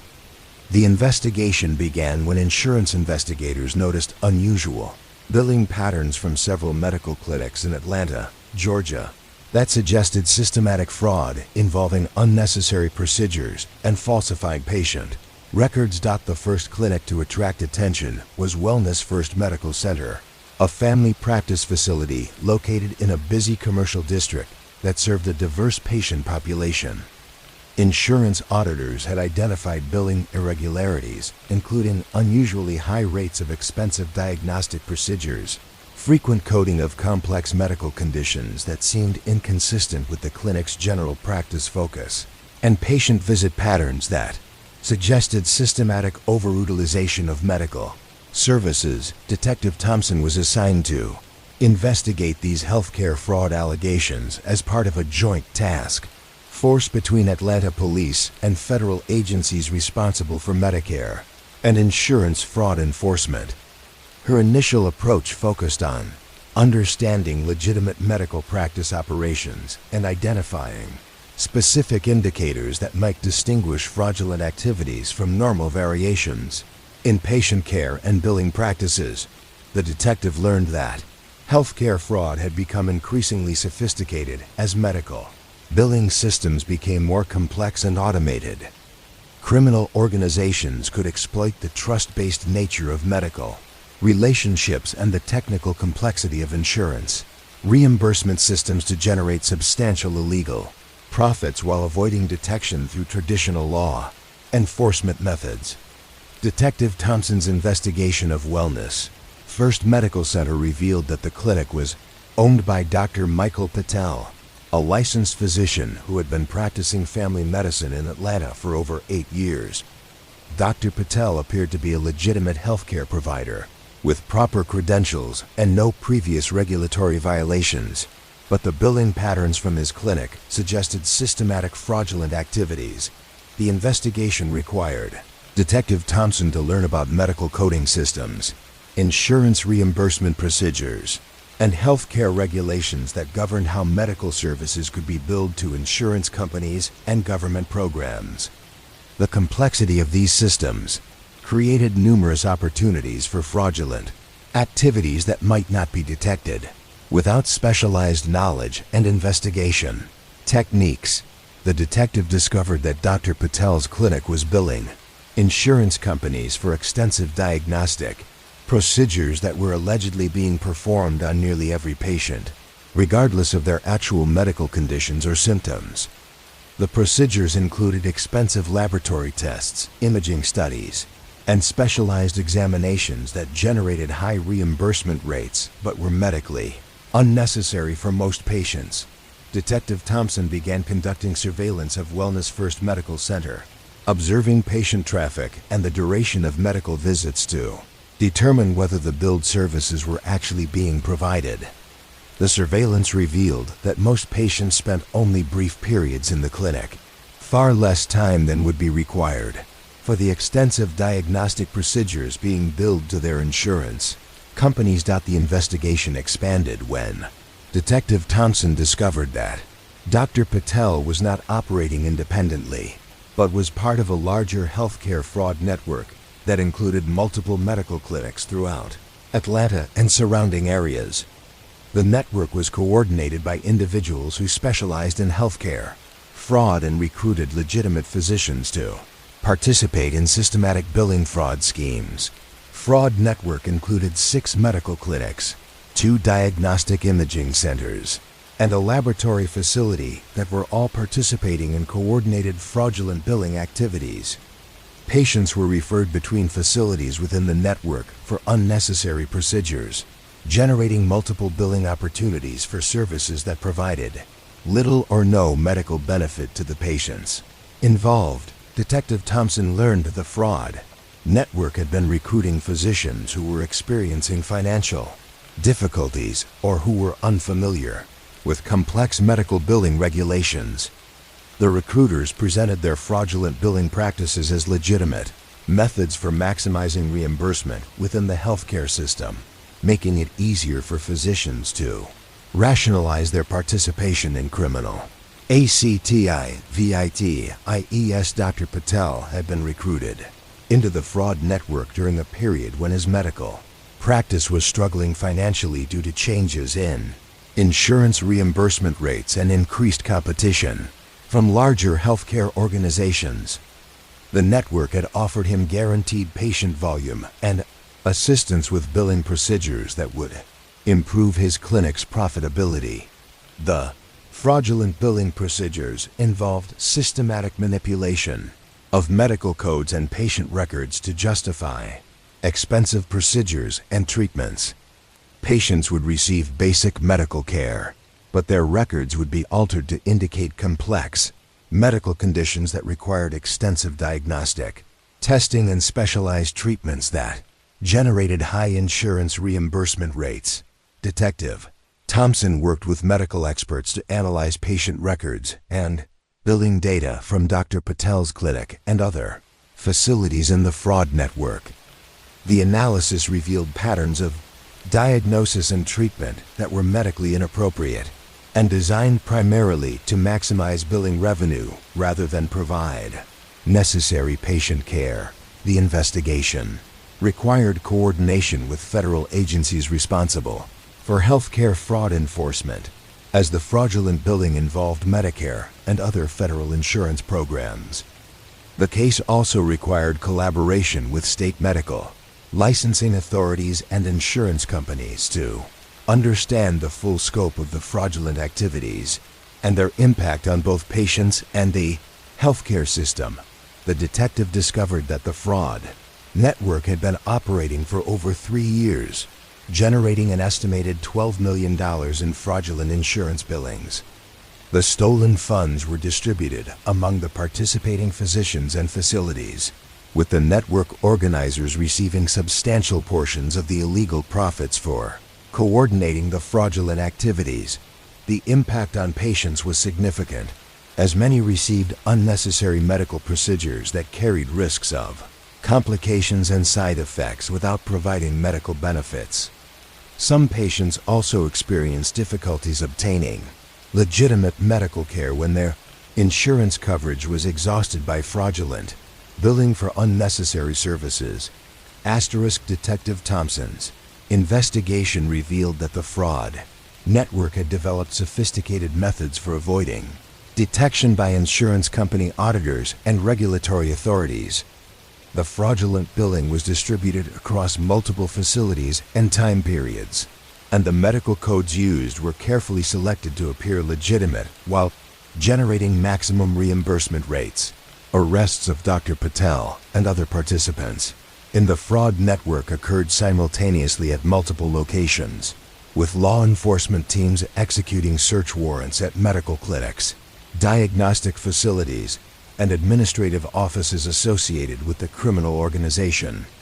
The operations resulted in the seizure of extensive medical records, billing documentation, and financial records that provided evidence of the systematic fraud activities. Dr. Patel's cooperation with law enforcement proved valuable for understanding the fraud networks, operations, and identifying other physicians and facilities that had been recruited into the criminal scheme. His cooperation was motivated by both the overwhelming evidence of his involvement and his genuine concern about the impact of the fraudulent activities on patient care and the medical profession. The investigation ultimately led to the prosecution of 15 individuals involved in the healthcare fraud network, including physicians, clinic administrators, and the organizers who had coordinated the systematic billing fraud activities. The charges included healthcare fraud, conspiracy, money laundering, and violations of federal laws governing Medicare and insurance programs. The legal consequences for Dr. Patel included both criminal penalties and the permanent loss of his medical license, ending his career as a physician. His cooperation with law enforcement resulted in a reduced sentence, but he was required to pay substantial restitution for the fraudulent billings and serve a federal prison term for his role in the conspiracy. The case highlighted vulnerabilities in healthcare systems that made medical facilities attractive targets for criminal organizations seeking to exploit insurance reimbursement programs.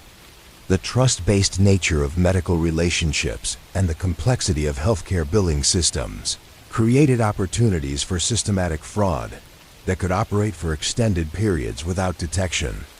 Atlanta's healthcare regulatory agencies implemented enhanced monitoring systems following the investigation, including improved auditing procedures for medical billing patterns and increased coordination between insurance companies, law enforcement agencies, and medical licensing authorities.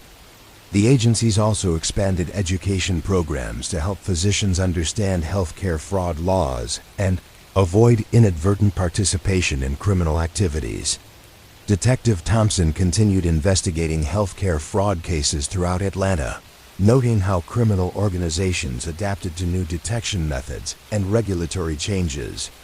The case involving Dr. Patel's clinic network remains significant for demonstrating how legitimate healthcare providers could be recruited into systematic fraud schemes that damaged both patients and the integrity of medical care systems. The federal agencies involved in the investigation used the case to develop improved methods for detecting healthcare fraud patterns and identifying medical facilities that might be vulnerable to recruitment by criminal organizations. The investigation techniques developed during Dr. Patel's case became part of training programs for healthcare fraud investigators and insurance auditors. The medical clinics that had participated in the fraud network were eventually closed or transferred to new ownership, with enhanced compliance procedures to prevent future fraudulent activities. The facilities that continued operating implemented strict billing oversight and patient care protocols designed to ensure that medical services were provided based on legitimate medical need rather than insurance reimbursement opportunities. The appointment schedules at legitimate medical clinics throughout Atlanta continued to reflect the routine patterns of healthcare delivery, but with enhanced awareness of the need to monitor billing practices and ensure that patient care decisions were based on medical necessity rather than financial incentives. The ordinary routines of medical practice now carried additional responsibilities for detecting and preventing the systematic fraud that could undermine both patient trust and the integrity of healthcare systems. The autumn that had brought Dr. Patel's healthcare fraud network to Detective Thompson's attention eventually ended, but the patterns of medical billing fraud continued, evolving as criminal organizations developed new methods for exploiting healthcare systems, and law enforcement agencies enhanced their capabilities for detecting and preventing systematic fraud that threatened both public health and the financial sustainability of medical care programs that served millions of patients throughout the country. The winter of 2024 brought Detective Anthony Rivera a vehicle theft case that would reveal how criminal organizations could transform stolen automobiles into untraceable assets through sophisticated dismantling and parts trafficking operations. The investigation began when Detroit police noticed an unusual pattern in auto theft reports. Expensive vehicles were being stolen with increasing frequency, but unlike typical theft cases, the stolen cars were never recovered, never found abandoned, and seemed to disappear completely from law enforcement databases. The first indication that something systematic was occurring came from Detective Rivera's analysis of theft patterns over a 6-month period. Traditionally, stolen vehicles in Detroit were either recovered quickly after being used for temporary transportation, found stripped of valuable parts in abandoned lots, or discovered in other cities after being driven by thieves who had fled the area. However, the recent pattern showed high-end vehicles simply vanishing without any subsequent traces. Detective Rivera focused his investigation on luxury vehicles that had been reported stolen but never recovered. The missing cars included late-model BMWs, Mercedes-Benz sedans, Cadillac SUVs, and other expensive vehicles that would normally be attractive targets for both professional thieves and opportunistic criminals. The total value of permanently missing vehicles had reached over $2 million in 6 months. The detectives' analysis revealed that the stolen vehicles shared certain characteristics beyond their high value. Most had been taken from upscale shopping centers, hotel parking lots, and residential areas where owners might leave their cars unattended for extended periods. The thefts occurred with remarkable efficiency, suggesting professional criminals with sophisticated tools and techniques. Detective Rivera began examining the broader automotive crime ecosystem in Detroit, learning about legitimate auto salvage operations, parts markets, and vehicle identification systems that criminals might exploit to hide stolen vehicles. The investigation required understanding how vehicles could be dismantled, how parts could be sold through various channels, and how vehicle identification numbers could be altered or removed to prevent detection. The breakthrough came when Detective Rivera decided to investigate businesses that purchased automotive parts from independent suppliers. The detective visited several auto repair shops, parts dealers, and salvage operations, looking for establishments that might be unknowingly purchasing parts from stolen vehicles or deliberately participating in criminal activities. At Rodriguez Auto Parts, a modest business serving independent mechanics and car enthusiasts, Detective Rivera noticed an unusually large inventory of expensive automotive components. The owner, Carlos Rodriguez, explained that he purchased parts from various suppliers, including individuals who brought in components from vehicles they were dismantling or repairing. The business model seemed legitimate, but the quantity and quality of available parts suggested sources beyond typical repair operations. Detective Rivera obtained permission to examine the business records at Rodriguez Auto Parts and discovered that the shop had been purchasing substantial quantities of parts from a supplier named Metro Automotive Recovery. The parts included engines, transmissions, electronic systems, and body panels from luxury vehicles, with purchase volumes that seemed inconsistent with legitimate salvage operations. The investigation of Metro Automotive Recovery revealed a business registered to James Patterson, a 42-year-old entrepreneur with previous experience in automotive salvage and recycling. The company claimed to specialize in purchasing damaged vehicles from insurance companies and dismantling them for part sales to repair shops and individual customers. Detective Rivera's background investigation of Patterson revealed a more complex picture. While Patterson did operate legitimate salvage operations, his business had expanded rapidly over the past year, with financial records showing substantial increases in both parts purchases and sales. The growth seemed inconsistent with the local market for automotive parts and suggested additional sources of inventory beyond legitimate salvage operations. The detective began conducting surveillance of Metro Automotive Recovery's operations, observing vehicle deliveries and parts processing activities at Patterson's warehouse facility. The surveillance revealed that the business received vehicles during evening hours, with deliveries occurring outside normal business hours when fewer people would be present to observe the activities. Vehicles being delivered to Patterson's facility included luxury cars that appeared to be in good condition, rather than the damaged vehicles typically processed by legitimate salvage operations. The detective also observed that the vehicle identification numbers were being removed or altered immediately upon arrival, preventing the cars from being traced through normal law enforcement databases. Detective Rivera realized that Patterson was operating a sophisticated vehicle theft operation that involved stealing luxury cars, dismantling them quickly at his warehouse facility, and selling the parts through a network of auto repair shops and parts dealers who might not realize they were purchasing components from stolen vehicles.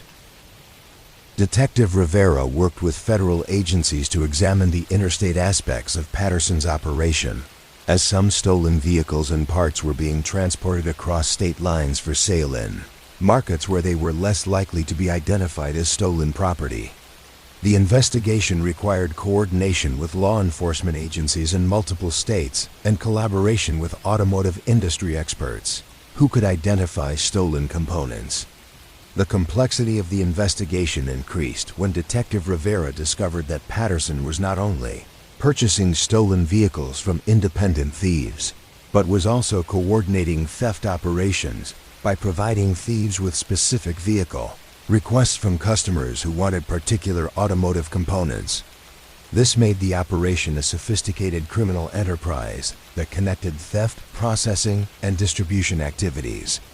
The detective learned that Patterson's customer base included both legitimate businesses that unknowingly purchased stolen parts and criminal operations that deliberately sought stolen automotive components for various illegal purposes. The network extended throughout the Midwest automotive industry and included customers in several states. The investigation required extensive financial analysis to trace the flow of money through Patterson's operation and identify all individuals and businesses involved in the criminal network. The analysis revealed that the operation had generated over $5 million in illegal profits over 2 years, with funds being laundered through various business accounts and investments. Detective Rivera coordinated with automotive industry investigators to identify stolen vehicle components that had been sold through Patterson's network. The investigation required examining vehicle identification numbers, part serial numbers, and manufacturing codes to trace stolen components back to their original vehicles and identify businesses that had unknowingly purchased stolen parts. The arrests occurred simultaneously at multiple locations, with law enforcement teams executing search warrants at Patterson's warehouse facility, the homes of various car thieves, and several businesses that had been purchasing stolen automotive parts. The operations resulted in the recovery of stolen vehicles worth over $800,000 and parts from dozens of additional stolen cars. Patterson's warehouse facility contained an extensive dismantling operation with professional-grade equipment for removing and processing automotive components.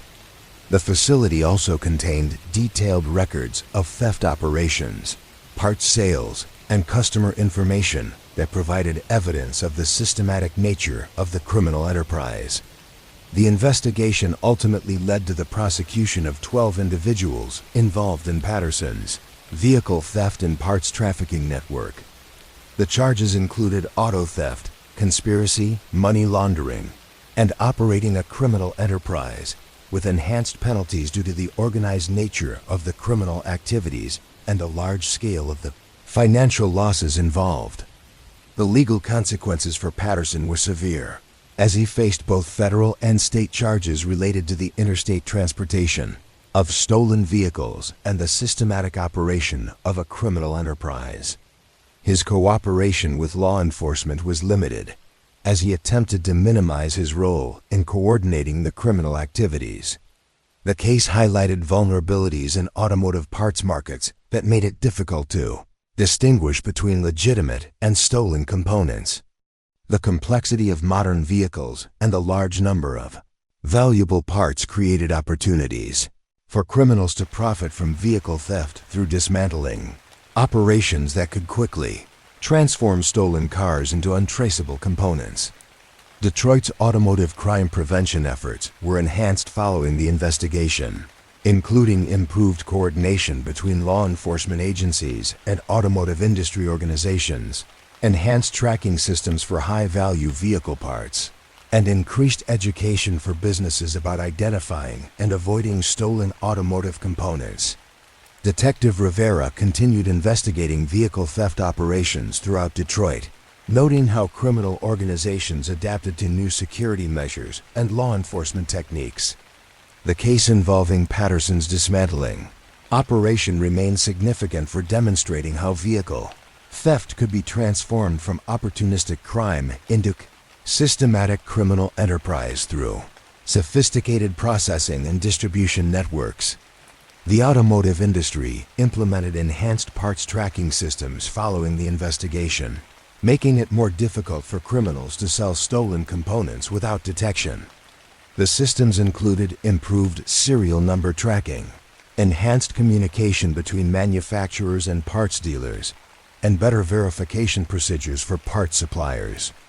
The abandoned warehouse where Patterson had operated his dismantling facility was eventually demolished and redeveloped, but the investigation had revealed how criminal organizations could exploit the complexity of automotive commerce to hide systematic theft operations within seemingly legitimate business activities. The winter that had brought Patterson's vehicle theft operation to Detective Rivera's attention eventually ended, but the patterns of automotive crime continued evolving as criminals developed new methods for stealing and processing vehicles, while law enforcement agencies enhanced their capabilities for detecting and disrupting criminal enterprises that threaten both public safety and the integrity of automotive commerce throughout the region. The spring of 2024 brought Detective Rachel Foster a case that would reveal how domestic violence could escalate into systematic intimidation and control through carefully orchestrated campaigns of psychological and economic abuse. The investigation began when several women in Las Vegas, Nevada, reported to police that their former partners were using sophisticated harassment techniques that went far beyond traditional stalking behaviors. The first victim to seek help was Jennifer Martinez, a 34-year-old nurse who had ended a relationship with her boyfriend 6 months earlier. Jennifer reported that since the breakup, she had experienced a series of incidents that seemed designed to disrupt her daily life and create constant anxiety about her safety and security. The incidents included vandalism to her car, mysterious deliveries to her workplace, and financial accounts being compromised in ways that caused significant inconvenience without causing obvious criminal damage. Detective Foster was assigned to investigate Jennifer's complaint as part of the Las Vegas Police Department's Domestic Violence Unit. Her initial approach focused on documenting the specific incidents Jennifer had experienced and determining whether they constituted criminal harassment or stalking under Nevada law. However, the pattern of incidents suggested a more sophisticated approach to intimidation than typical domestic violence cases.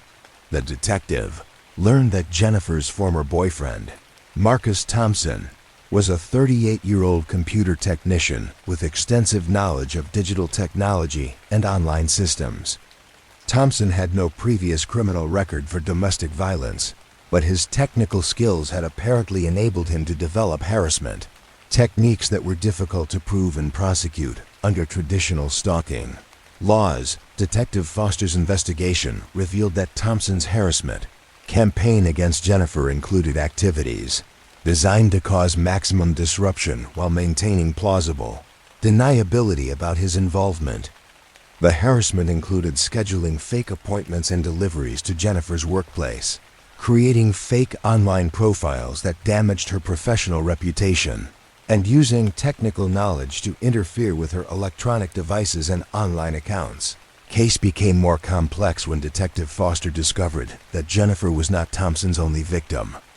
3 other women had reported similar harassment experiences involving former partners who used sophisticated technical methods to conduct intimidation campaigns that disrupted their victims' personal and professional lives.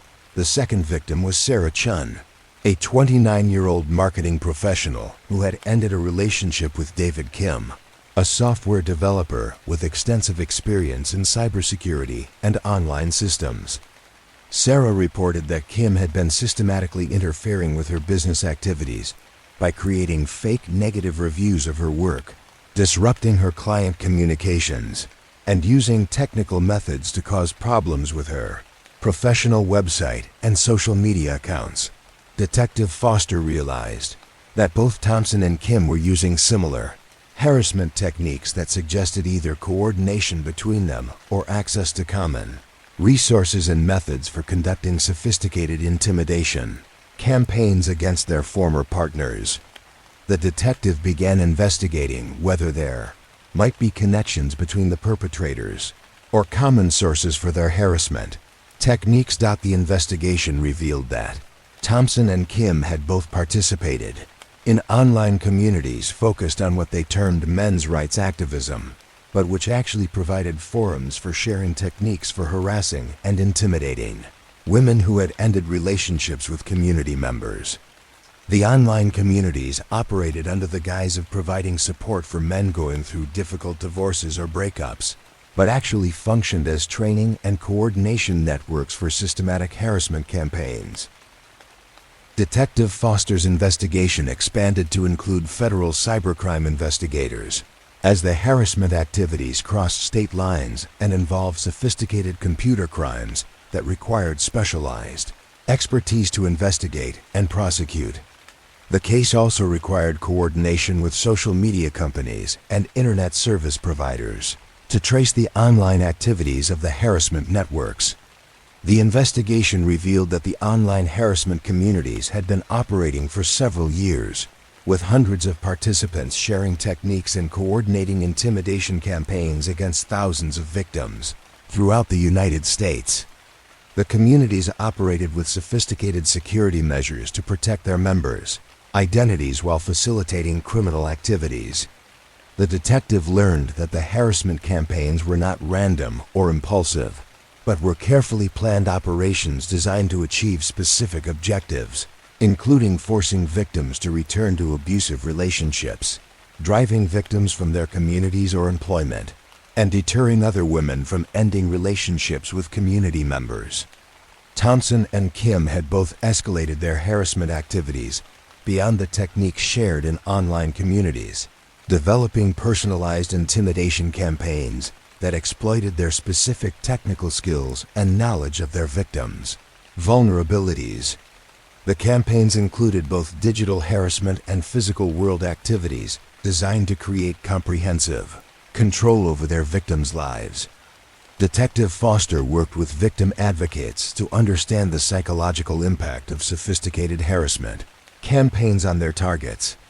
The victims experienced severe emotional distress, professional difficulties, and social isolation as a result of the systematic intimidation they were experiencing. Many victims had been forced to change employment, move to different cities, or significantly alter their daily routines to try to escape the harassment. The investigation required extensive documentation of harassment activities that occurred across multiple digital platforms and involved complex technical methods that were difficult for victims to understand and report effectively. Detective Foster worked with technical experts to develop methods for documenting digital harassment that could be used as evidence in criminal prosecutions.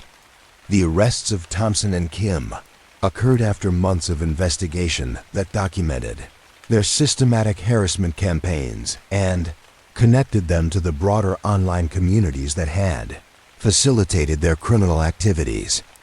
The arrests were coordinated with federal agents who simultaneously executed search warrants against other participants in the harassment networks.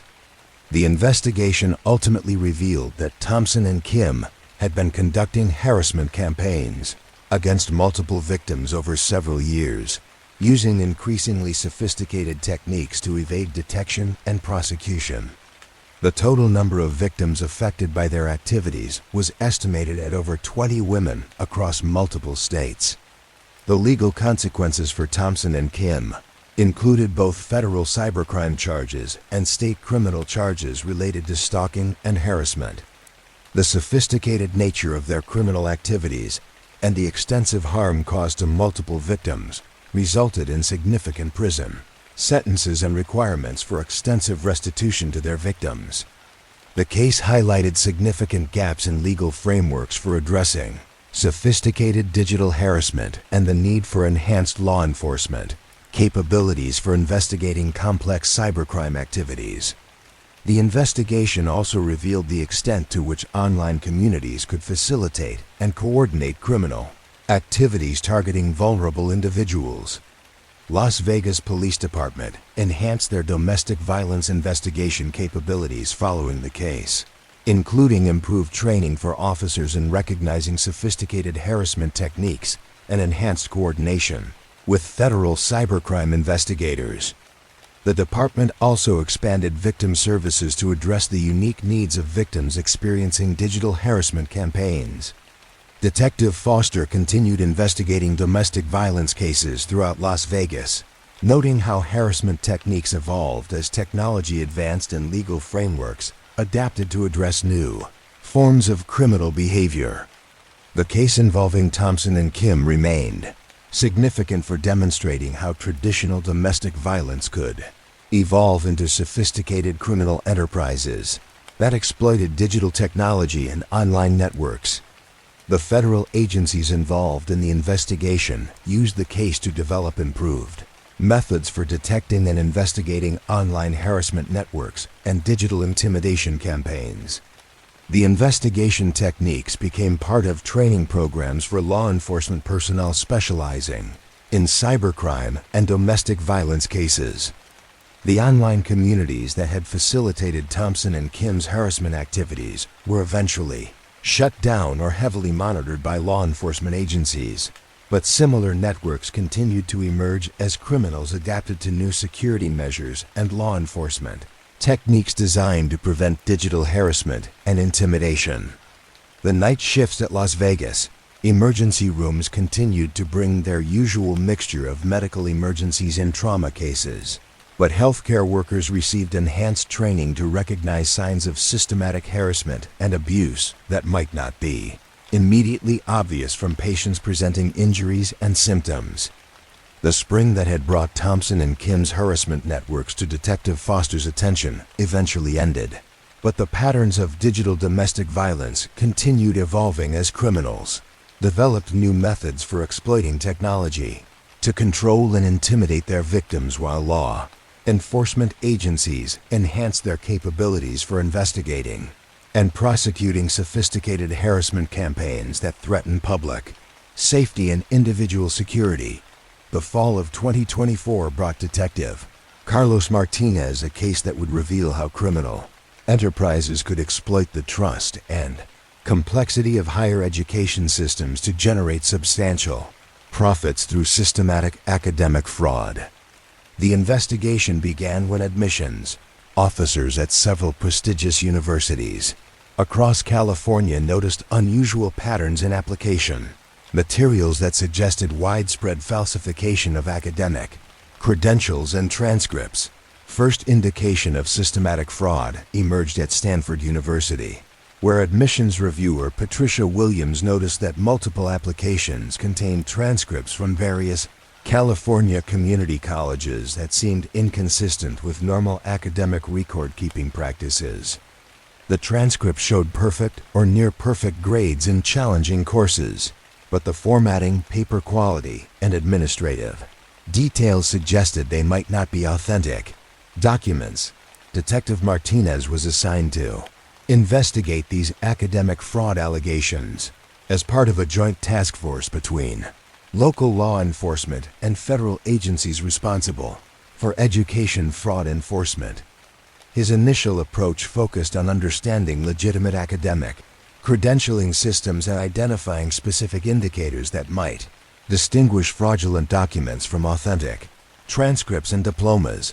The detective learned that higher education had become increasingly competitive, creating strong financial incentives for criminal organizations to provide fraudulent academic credentials that could help students gain admission to prestigious universities or qualify for employment opportunities requiring specific educational backgrounds. The fraud operations exploited both the complexity of academic record-keeping systems and the trust-based nature of educational institutions. Detective Martinez's investigation of the fraudulent transcripts revealed sophisticated forgery operations that went far beyond simple document alteration. The fake transcripts included accurate school letterheads, proper administrative signatures, official seals, and student identification, numbers that appeared to correspond to legitimate academic institutions. The investigation expanded when Detective Martinez discovered that similar fraudulent transcripts were appearing in applications at universities throughout California and several other states.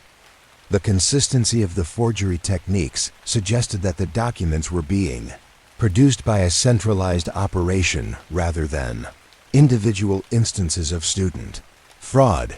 The detective focused his investigation on the California community colleges whose transcripts were being falsified, examining their record-keeping systems and security measures to understand how criminals might be obtaining the information and materials needed to create convincing fraudulent documents. At Los Angeles Valley College, Detective Martinez met with Registrar Sandra Kim, who had noticed unusual requests for transcript information from individuals claiming to represent students seeking to transfer to four-year universities. The requests often involved students who had attended the college years earlier and were now apparently seeking to continue their education at prestigious institutions. Investigation revealed that the fraudulent transcript operation was being coordinated by Elena Rodriguez, a 45-year-old former college admissions counselor who had extensive knowledge of academic credentialing systems and admission requirements for major universities. Rodriguez had used her professional background to develop sophisticated methods for creating fraudulent academic documents that could pass initial screening by admissions officers. Detective Martinez learned that Rodriguez had been operating her academic fraud business for over 3 years, recruiting clients through online advertisements and word-of-mouth referrals from satisfied customers. Her services included creating fake transcripts, forging letters of recommendation, and providing fraudulent documentation of extracurricular activities and academic achievements.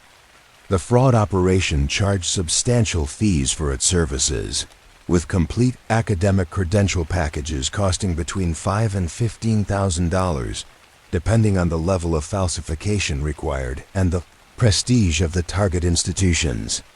The operation had generated over $2 million in illegal revenue while helping hundreds of students gain admission to universities through fraudulent means.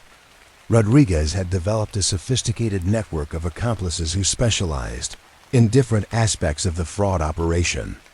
The network included individuals who obtained genuine academic documents to serve as templates for forgeries, computer specialists who created the digital files and printing systems needed for document production, and former education professionals who provided expertise in academic credentialing requirements. Detective Martinez discovered that Rodriguez's fraud operation was not limited to creating fake transcripts for community college transfers. The operation also provided fraudulent high school diplomas, fake standardized test scores, and forged documentation of foreign academic credentials for international students seeking admission to American universities. The investigation required extensive coordination with educational institutions throughout California and other states to identify all students who had used Rodriguez's fraudulent documents to gain admission or transfer credits. The process involved examining thousands of application files and verifying the authenticity of academic credentials for students who had been admitted over several years. The detective worked with academic fraud investigators to understand the impact of Rodriguez's operation on both the students who purchased fraudulent credentials and the universities that had unknowingly admitted unqualified applicants. The fraud had compromised the integrity of academic admissions processes and had potentially displaced qualified students who had applied through legitimate means. The investigation revealed that some students who purchased Rodriguez's services were unaware that they were receiving fraudulent documents, believing instead that they were paying for legitimate academic credit recovery or transcript correction services. However, most clients understood that they were purchasing fake credentials to qualify for admissions or employment opportunities they could not obtain through legitimate means. Detective Martinez learned that Rodriguez had carefully researched the admissions, processes, and verification procedures used by different universities to develop fraud techniques that could avoid detection during initial application reviews. The operation exploited gaps in verification systems and took advantage of the large volume of applications that made comprehensive verification of all documents impractical. The fraud operation had also developed techniques for providing ongoing support to students who had gained admission through fraudulent means, including coaching on how to handle academic challenges and providing additional fraudulent documentation when needed to maintain their fabricated academic histories. The investigation expanded to include federal agencies when Detective Martinez discovered that Rodriguez's operation involved mail fraud, wire fraud, and violations of federal education laws. The case also required coordination with international law enforcement agencies, as some fraudulent documents claimed to represent foreign academic institutions. The detective worked with computer forensic specialists to analyze the digital systems and equipment Rodriguez used to produce fraudulent documents. The analysis revealed sophisticated desktop publishing capabilities and access to high-quality printing equipment that enabled the production of convincing fake transcripts and diplomas. The investigation also examined the financial aspects of Rodriguez's operation, tracing the flow of money from clients who purchased fraudulent credentials to various bank accounts and business entities controlled by Rodriguez and her associates. The financial analysis revealed the extent of the illegal profits generated by the academic fraud scheme. Detective Martinez coordinated with university admissions offices to develop procedures for identifying students who might have used Rodriguez's fraudulent documents to gain admission. The process required careful review of academic records and verification with original institutions to confirm the authenticity of transcripts and other credentials. The arrests occurred simultaneously at multiple locations, with law enforcement teams executing search warrants at Rodriguez's residence, her business offices, and the facilities where fraudulent documents were produced. The operations resulted in the seizure of extensive document production equipment, computer systems, and records detailing the scope of the fraud operation. Rodriguez's cooperation with law enforcement was limited initially, as she attempted to minimize her role in the fraud operation and claimed that she had been providing legitimate academic services rather than fraudulent documents. However, the overwhelming evidence of systematic fraud eventually led to her cooperation with investigators. The investigation ultimately revealed that Rodriguez's academic fraud operation had affected over 400 students and dozens of educational institutions throughout the United States. The operation had generated fraudulent transcripts, diplomas, and other academic credentials worth over $3 million in illegal transactions. The legal consequences for Rodriguez and her associates included federal charges for mail fraud, wire fraud, conspiracy, and violations of education laws. The systematic nature of the fraud operation and the large number of victims resulted in significant prison sentences and requirements for extensive restitution to affected educational institutions. The case highlighted vulnerabilities in academic credentialing systems that made universities susceptible to sophisticated document fraud. The investigation revealed the need for enhanced verification procedures and improved coordination between educational institutions to prevent future academic fraud operations. Universities throughout California implemented enhanced document verification systems following the investigation, including improved procedures for confirming the authenticity of transcripts and other academic credentials. The institutions also increased cooperation with law enforcement agencies to identify and prevent academic fraud activities. Detective Martinez continued investigating education fraud cases throughout California, noting how criminal organizations adapted to new verification measures and security technologies. The case involving Rodriguez's transcript fraud operation remained significant for demonstrating how professional knowledge of academic systems could be exploited to conduct systematic fraud that affected hundreds of students and educational institutions. The federal agencies involved in the investigation used the case to develop improved methods for detecting academic fraud patterns and identifying fraudulent document operations. The investigation techniques became part of training programs for education fraud investigators and university admissions personnel. The affected students faced various consequences depending on their level of awareness about the fraudulent nature of their credentials. Some students were expelled from universities, while others were allowed to remain enrolled, but required to complete additional coursework to demonstrate legitimate academic qualifications.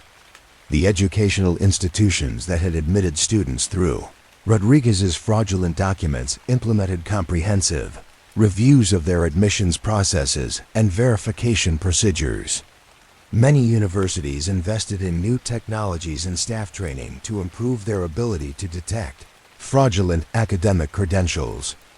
The university libraries throughout California continued to provide quiet study spaces for legitimate students pursuing their educational goals, but admissions offices implemented enhanced security measures and verification procedures to ensure that academic achievements reflected genuine learning and accomplishment rather than fraudulent documentation. The fall semester that had brought Rodriguez's academic fraud operation to Detective Martinez's attention eventually ended, but the patterns of education fraud continued evolving as criminals developed new methods for exploiting academic systems while educational institutions enhanced their capabilities for detecting and preventing fraudulent credential operations that threaten the integrity of higher education throughout the country. The summer of 2024 brought Detective Robert Johnson a construction fraud case that would reveal how criminal enterprises could systematically exploit public works projects to steal millions of dollars through elaborate billing schemes and material substitution operations. The investigation began when auditors for the Chicago Department of Public Works noticed unusual cost overruns and billing irregularities in several major infrastructure projects throughout the city. The first project to attract scrutiny was the renovation of the Harrison Street Bridge, a critical infrastructure improvement that had been awarded to Midwest Construction Solutions through a competitive bidding process. The project's budget had increased by over 40% during construction, with change orders and material cost adjustments that seemed excessive even considering normal variations in large construction projects. Detective Johnson was assigned to investigate these construction fraud allegations as part of a joint task force between Chicago police and federal agencies responsible for public corruption and contractor fraud enforcement. His initial approach focused on understanding legitimate construction project management and identifying specific indicators that might distinguish fraudulent billing from normal cost variations in complex public works projects. The detective learned that public construction projects involved multiple layers of oversight and regulation designed to prevent fraud. But the complexity of these systems also created opportunities for sophisticated criminal operations to exploit gaps in monitoring and verification procedures. The fraud schemes could generate substantial illegal profits while remaining hidden within the normal complexity of construction project management.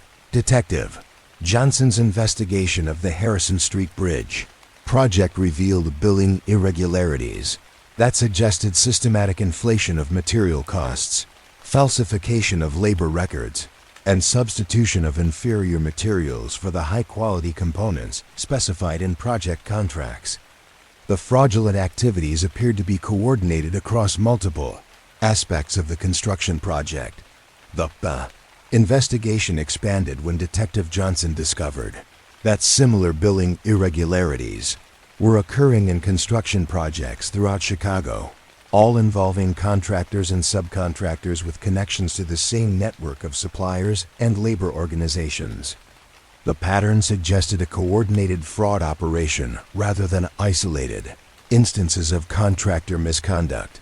The detective focused his investigation on Midwest Construction Solutions and its owner, Frank Morrison, a 53-year-old businessman with extensive experience in public construction projects.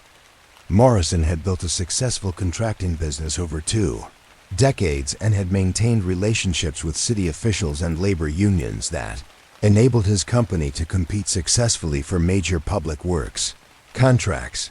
Detective Johnson learned that Morrison's construction business was indeed legitimate, but he had been recruited by criminal organizations to participate in systematic fraud schemes that exploited his access to public construction projects and his knowledge of municipal contracting procedures.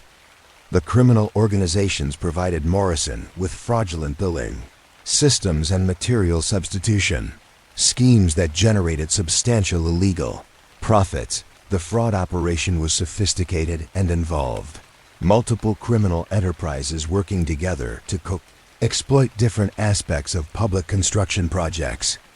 The operation included individuals who specialized in creating fraudulent documentation, suppliers who provided inferior materials at premium prices, and labor organizations that cooperated with inflated payroll schemes. Detective Johnson discovered that Morrison's fraud operation had been active for over 4 years, systematically overcharging the city for materials, labor, and services while substituting inferior components that failed to meet contract specifications. The operation had generated an estimated $8 million in fraudulent billing while compromising the quality and safety of critical infrastructure projects. The investigation revealed that the fraud schemes involved several sophisticated techniques for avoiding detection by city auditors and oversight agencies. The fraudulent billing was distributed across multiple projects and time periods, and the inflated costs were carefully calculated to remain within ranges that might be considered reasonable. Variations in construction expenses. The material substitution schemes involved replacing specified high-quality materials with cheaper alternatives that met minimum appearance standards but lacked the durability and performance characteristics required for long-term infrastructure reliability. The substitutions were concealed through falsified certification documents and inspection reports that claimed the inferior materials met contract specifications.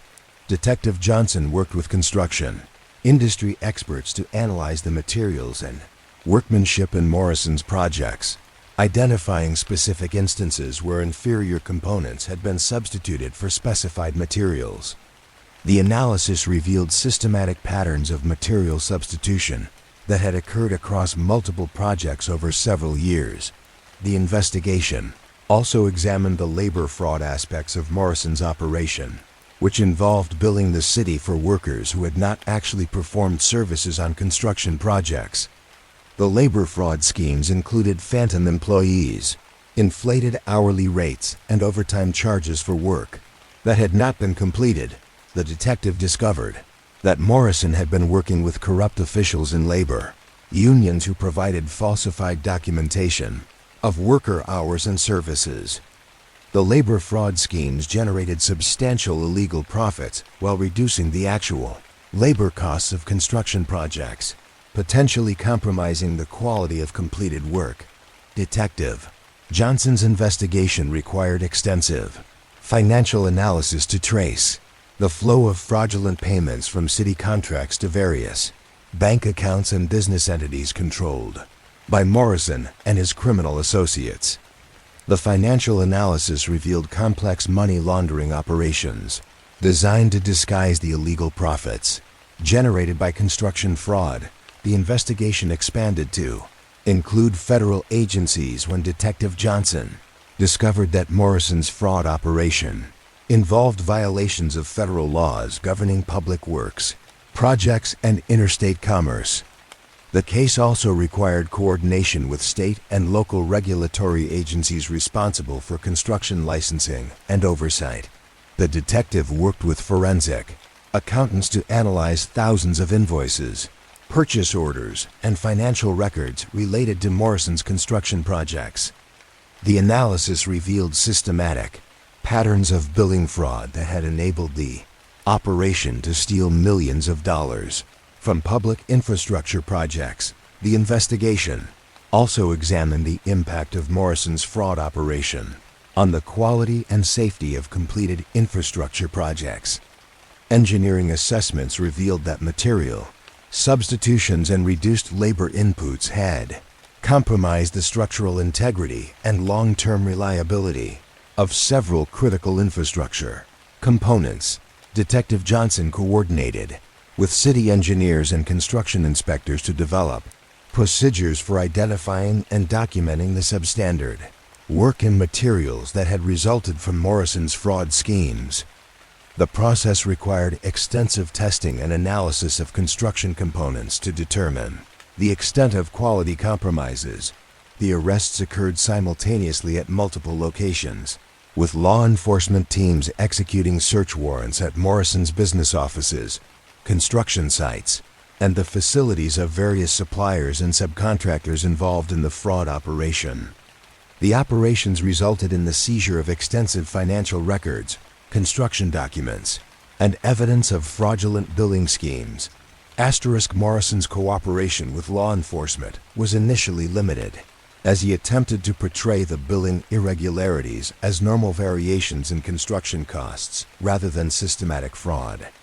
However, the overwhelming evidence of fraudulent activities eventually led to his cooperation with investigators seeking to understand the broader criminal network. The investigation ultimately revealed that Morrison's construction fraud operation involved over 20 individuals and businesses, including corrupt city officials, dishonest suppliers, and fraudulent labor organizations. The operation had systematically defrauded the city of Chicago of over $12 million while compromising the quality of critical infrastructure projects. The legal consequences for Morrison and his criminal associates included federal charges for fraud, conspiracy, money laundering, and violations of public contracting laws. The systematic nature of the fraud operation and the impact on public infrastructure resulted in significant prison sentences and requirements for extensive restitution to the city. The case highlighted vulnerabilities in public construction oversight systems that made municipal projects susceptible to sophisticated fraud operations. The investigation revealed the need for enhanced monitoring procedures and improved coordination between construction inspectors, auditors, and law enforcement agencies.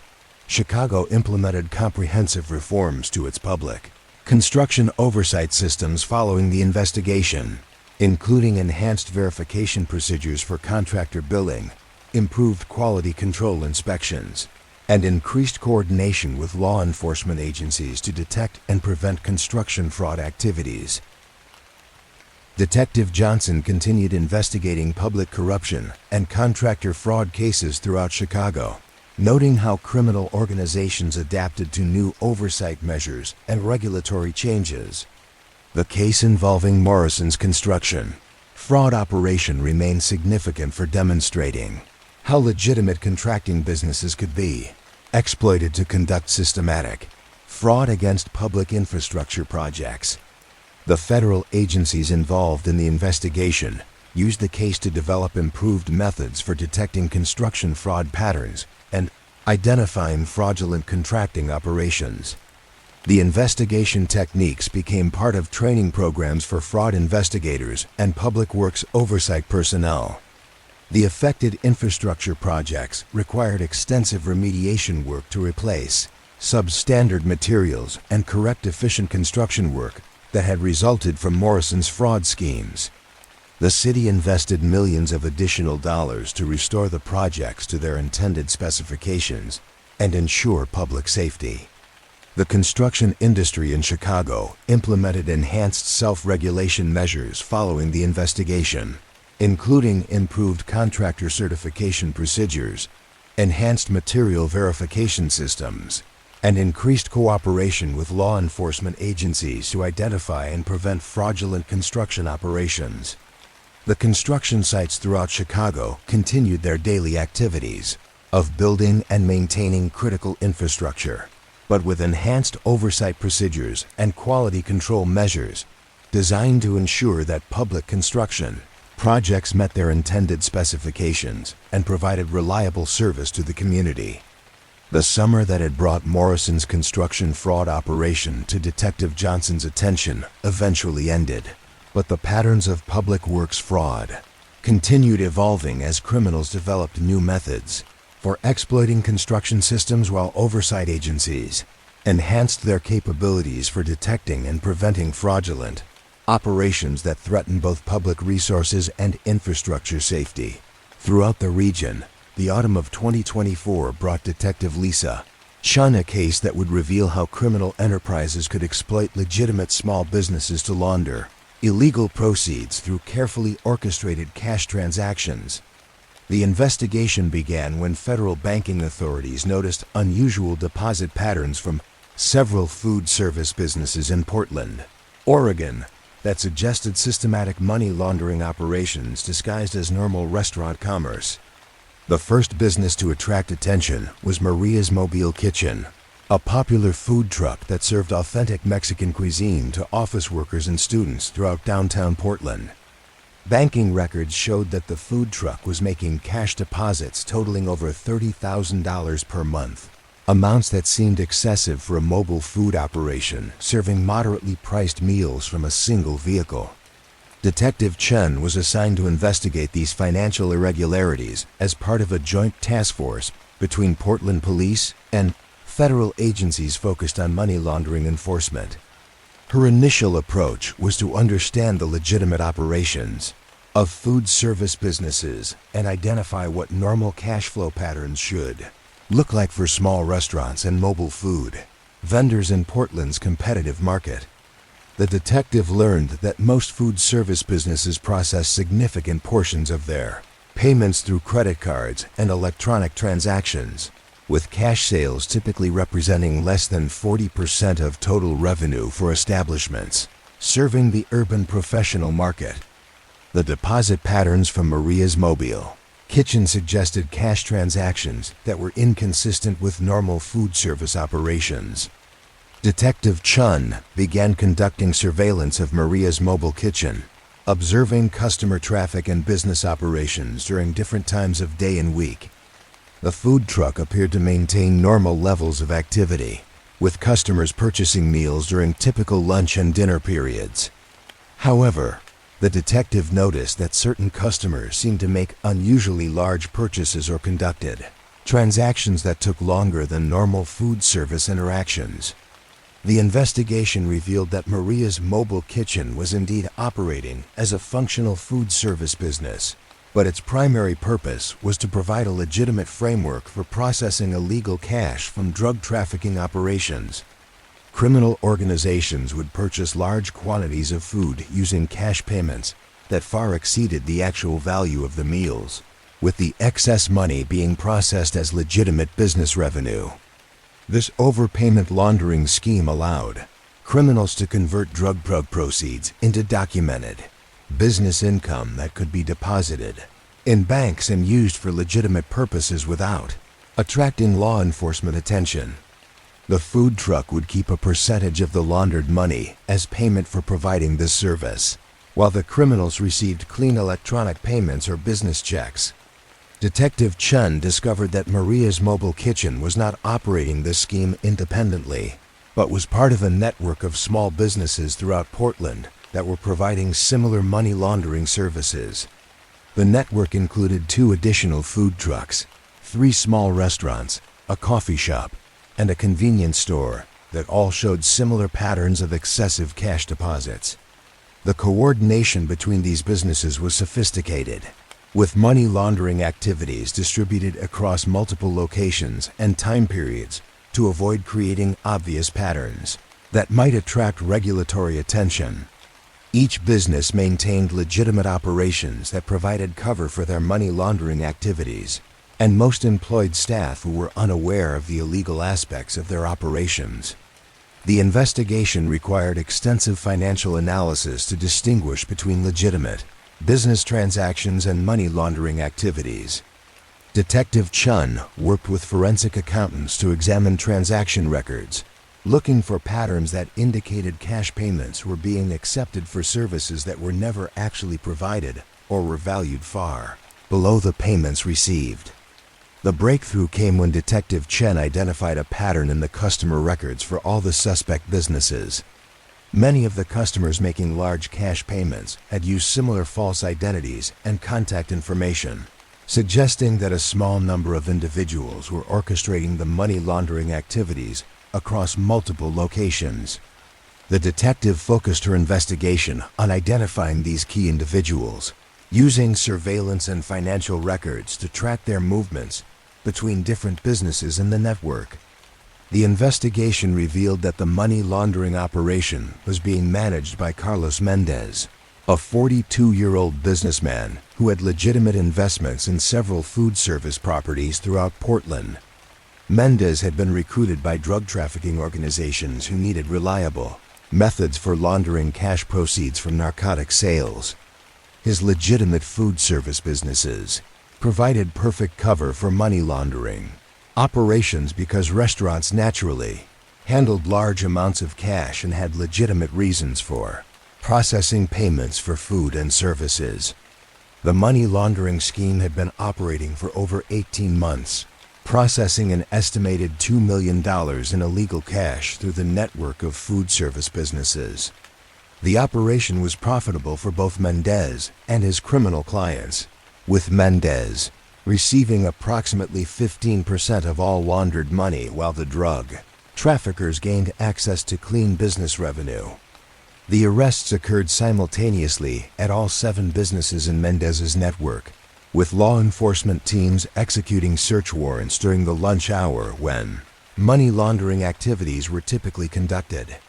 Mendez was arrested at Maria's mobile kitchen, where investigators found detailed records of money laundering transactions and communications with drug trafficking clients. The legal consequences for Mendez were severe, as money laundering carried significant federal penalties and the large scale of the operation qualified for enhanced sentencing guidelines. The affected businesses were subject to civil forfeiture proceedings, as they had been used as instrumentalities in criminal activities. The winter of 2025 brought Detective Michael Anderson a case that would reveal how criminal enterprises could exploit the art and antiquities market to launder stolen cultural artifacts through sophisticated networks of dealers, collectors, and auction houses. The investigation began when museum curators in Boston, Massachusetts, noticed that several valuable historical objects had appeared for sale in legitimate auction catalogs despite having been reported stolen from various institutions and private collections. Over the past decade, the first stolen artifact to surface in the legitimate market was a Civil War-era military sword that had been taken from the Massachusetts Historical Society during a break-in 3 years earlier. The sword appeared in an auction catalog from Beacon Hill Antiquities, a well-established dealer specializing in American historical artifacts. The auction house claimed to have acquired the sword from a private collector who had inherited it from a family estate. Detective Anderson was assigned to investigate this art theft case as part of the Boston Police Department's specialized unit for cultural property crimes. His initial approach focused on tracing the ownership history of the stolen sword and understanding how it had moved from the scene of the theft to a legitimate auction house without being identified as stolen property. The detective learned that the art and antiquities market operated largely on trust, relationships, and provenance documentation that could be difficult to verify comprehensively. Stolen cultural artifacts could enter the legitimate market through carefully constructed ownership histories that made them appear to be legally owned property with clear titles for sale. Detective Anderson's investigation of the stolen military sword revealed a complex network of transactions that had moved the artifact through multiple dealers and private collectors before it reached Beacon Hill Antiquities. Each transaction had been documented with seemingly legitimate paperwork that created a false ownership history designed to obscure the sword's stolen status. The investigation expanded when Detective Anderson discovered that similar stolen artifacts were appearing in auction catalogs and dealer inventories throughout New England. The pattern suggested a systematic operation for laundering stolen cultural property rather than isolated instances of trafficking in individual stolen objects. The detective focused his investigation on the network of dealers and collectors who had been involved in transactions related to the stolen military sword. The investigation revealed connections between multiple antiquities businesses, private collectors, and auction houses that suggested coordinated activities for moving stolen cultural property through the legitimate art market. Beacon Hill Antiquities was owned by Margaret Stewart, a 62-year-old art dealer with extensive experience in American historical artifacts and a reputation for scholarly expertise in colonial and Civil War period objects. Stewart had operated her business for over 20 years and was considered a respected member of the Boston antiquities community. Detective Anderson discovered that Stewart's business was indeed legitimate, but she had been unknowingly participating in a stolen artifacts laundering operation coordinated by a criminal network that specialized in cultural property theft. The criminals had developed sophisticated methods for creating false provenance documentation that could deceive even experienced dealers and auction house experts. The stolen artifacts laundering operation was managed by Thomas Blake, a 54-year-old art consultant who had extensive knowledge of the antiquities market and connections with dealers, collectors, and auction houses throughout the United States and Europe. Blake had used his legitimate art market expertise to develop methods for introducing stolen cultural property into legal commerce. Detective Anderson learned that Blake's operation involved multiple criminal enterprises working together to steal cultural artifacts from museums, historical societies, and private collections, then processing the stolen objects through carefully orchestrated chains of transactions that created false ownership histories and legal titles for sale. The criminal network included individuals who specialized in different aspects of cultural property theft and laundering. The operation included burglars who targeted specific artifacts based on market demand, forgers who created false provenance documentation, and dealers who provided legitimate business fronts for introducing stolen objects into legal commerce. The investigation revealed that Blake's network had been operating for over 6 years, systematically stealing and laundering cultural artifacts worth over $15 million. The operation targeted objects that were valuable but not so famous that their theft would receive extensive publicity that might make them difficult to sell through legitimate channels. Detective Anderson worked with art historians and museum curators to identify stolen artifacts that had been laundered through Blake's network. The process involved comparing objects in dealer inventories and auction catalogs with databases of stolen cultural property maintained by law enforcement agencies and professional organizations. The investigation required extensive coordination with federal agencies, as the stolen artifacts trafficking violated federal laws governing interstate commerce in stolen property and international treaties protecting cultural heritage. The case also required collaboration with foreign law enforcement agencies, as some stolen objects had been transported across international borders. The detective discovered that Blake's network had developed sophisticated techniques for creating false provenance documentation that could withstand initial scrutiny by dealers and auction houses. The false documentation included fabricated ownership histories, forged letters from fictional collectors, and manufactured exhibition records that made stolen objects appear to have legitimate ownership pedigrees. The laundering process typically involved moving stolen artifacts through multiple transactions in different geographic locations, with each sale creating additional layers of apparent legitimate ownership that distanced the objects from their original theft. The process exploited the fragmented nature of art market record keeping and the difficulty of comprehensively verifying ownership histories for historical objects.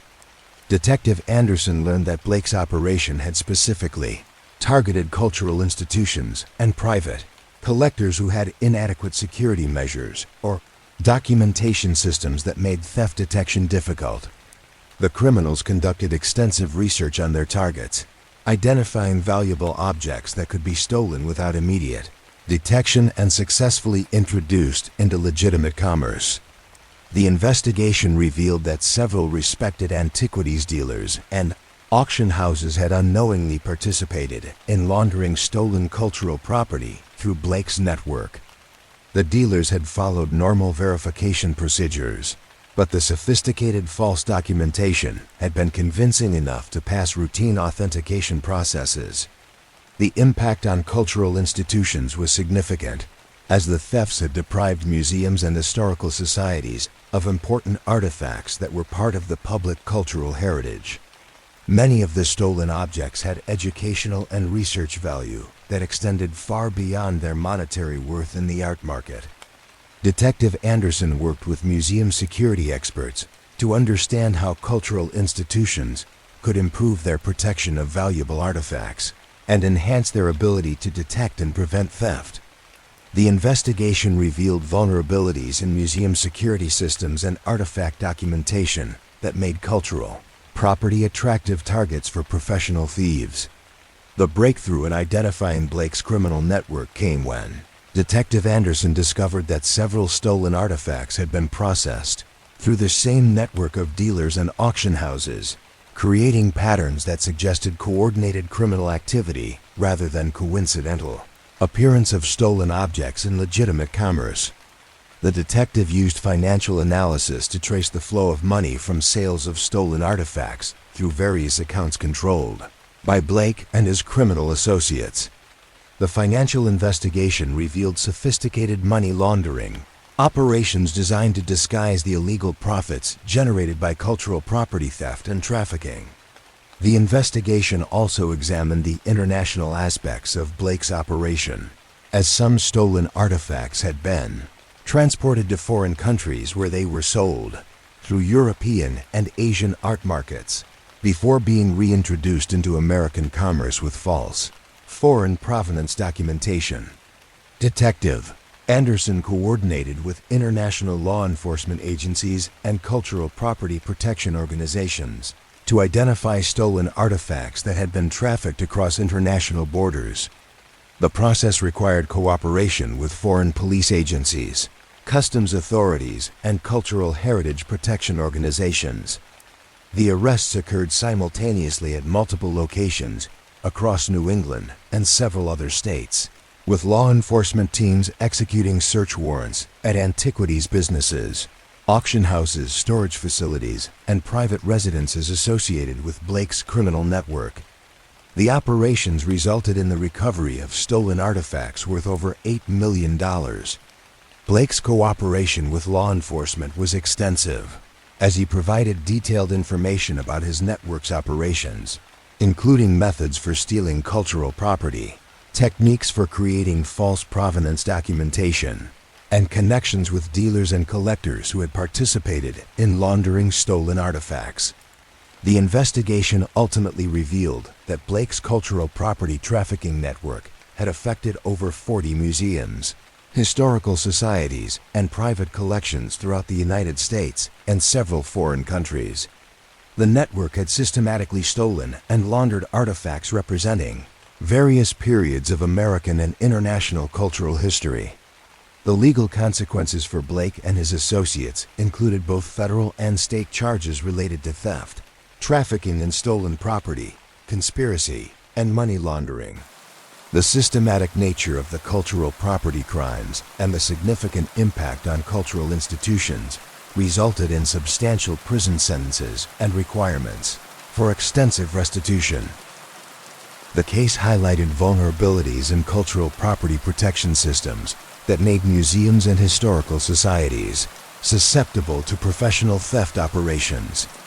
The investigation revealed the need for enhanced security measures, improved documentation systems, and increased cooperation between cultural institutions and law enforcement agencies. Museums and historical societies throughout New England implemented comprehensive security upgrades following the investigation, including enhanced physical protection systems, improved inventory management procedures, and increased coordination with law enforcement agencies to prevent cultural property theft and trafficking. Detective Anderson continued investigating art and antiquities crimes throughout Boston, noting how criminal organizations adapted to new security measures and law enforcement techniques. The case involving Blake's cultural property network remained significant for demonstrating how legitimate art market operations could be exploited to launder stolen cultural artifacts. The federal agencies involved in the investigation used the case to develop improved methods for detecting stolen cultural property in legitimate art markets and identifying trafficking networks that operated across multiple jurisdictions. The investigation techniques became part of training programs for cultural property crime investigators and art market professionals. The affected cultural institutions worked with law enforcement agencies to recover stolen artifacts and restore them to their proper places in museum collections and historical displays. The recovery process involved complex legal proceedings to establish clear title to recovered objects and return them to their rightful institutional owners. The art market professionals who had unknowingly participated in laundering stolen cultural property implemented enhanced verification procedures to prevent future involvement in trafficking stolen artifacts. The art market developed improved information sharing systems and authentication procedures designed to identify stolen cultural property before it could be sold through legitimate channels. The antique shops and auction houses throughout Boston continued their normal operations of buying and selling historical artifacts, but with enhanced awareness of the need to verify ownership histories and avoid inadvertent participation in trafficking stolen cultural property that represented important elements of shared cultural heritage.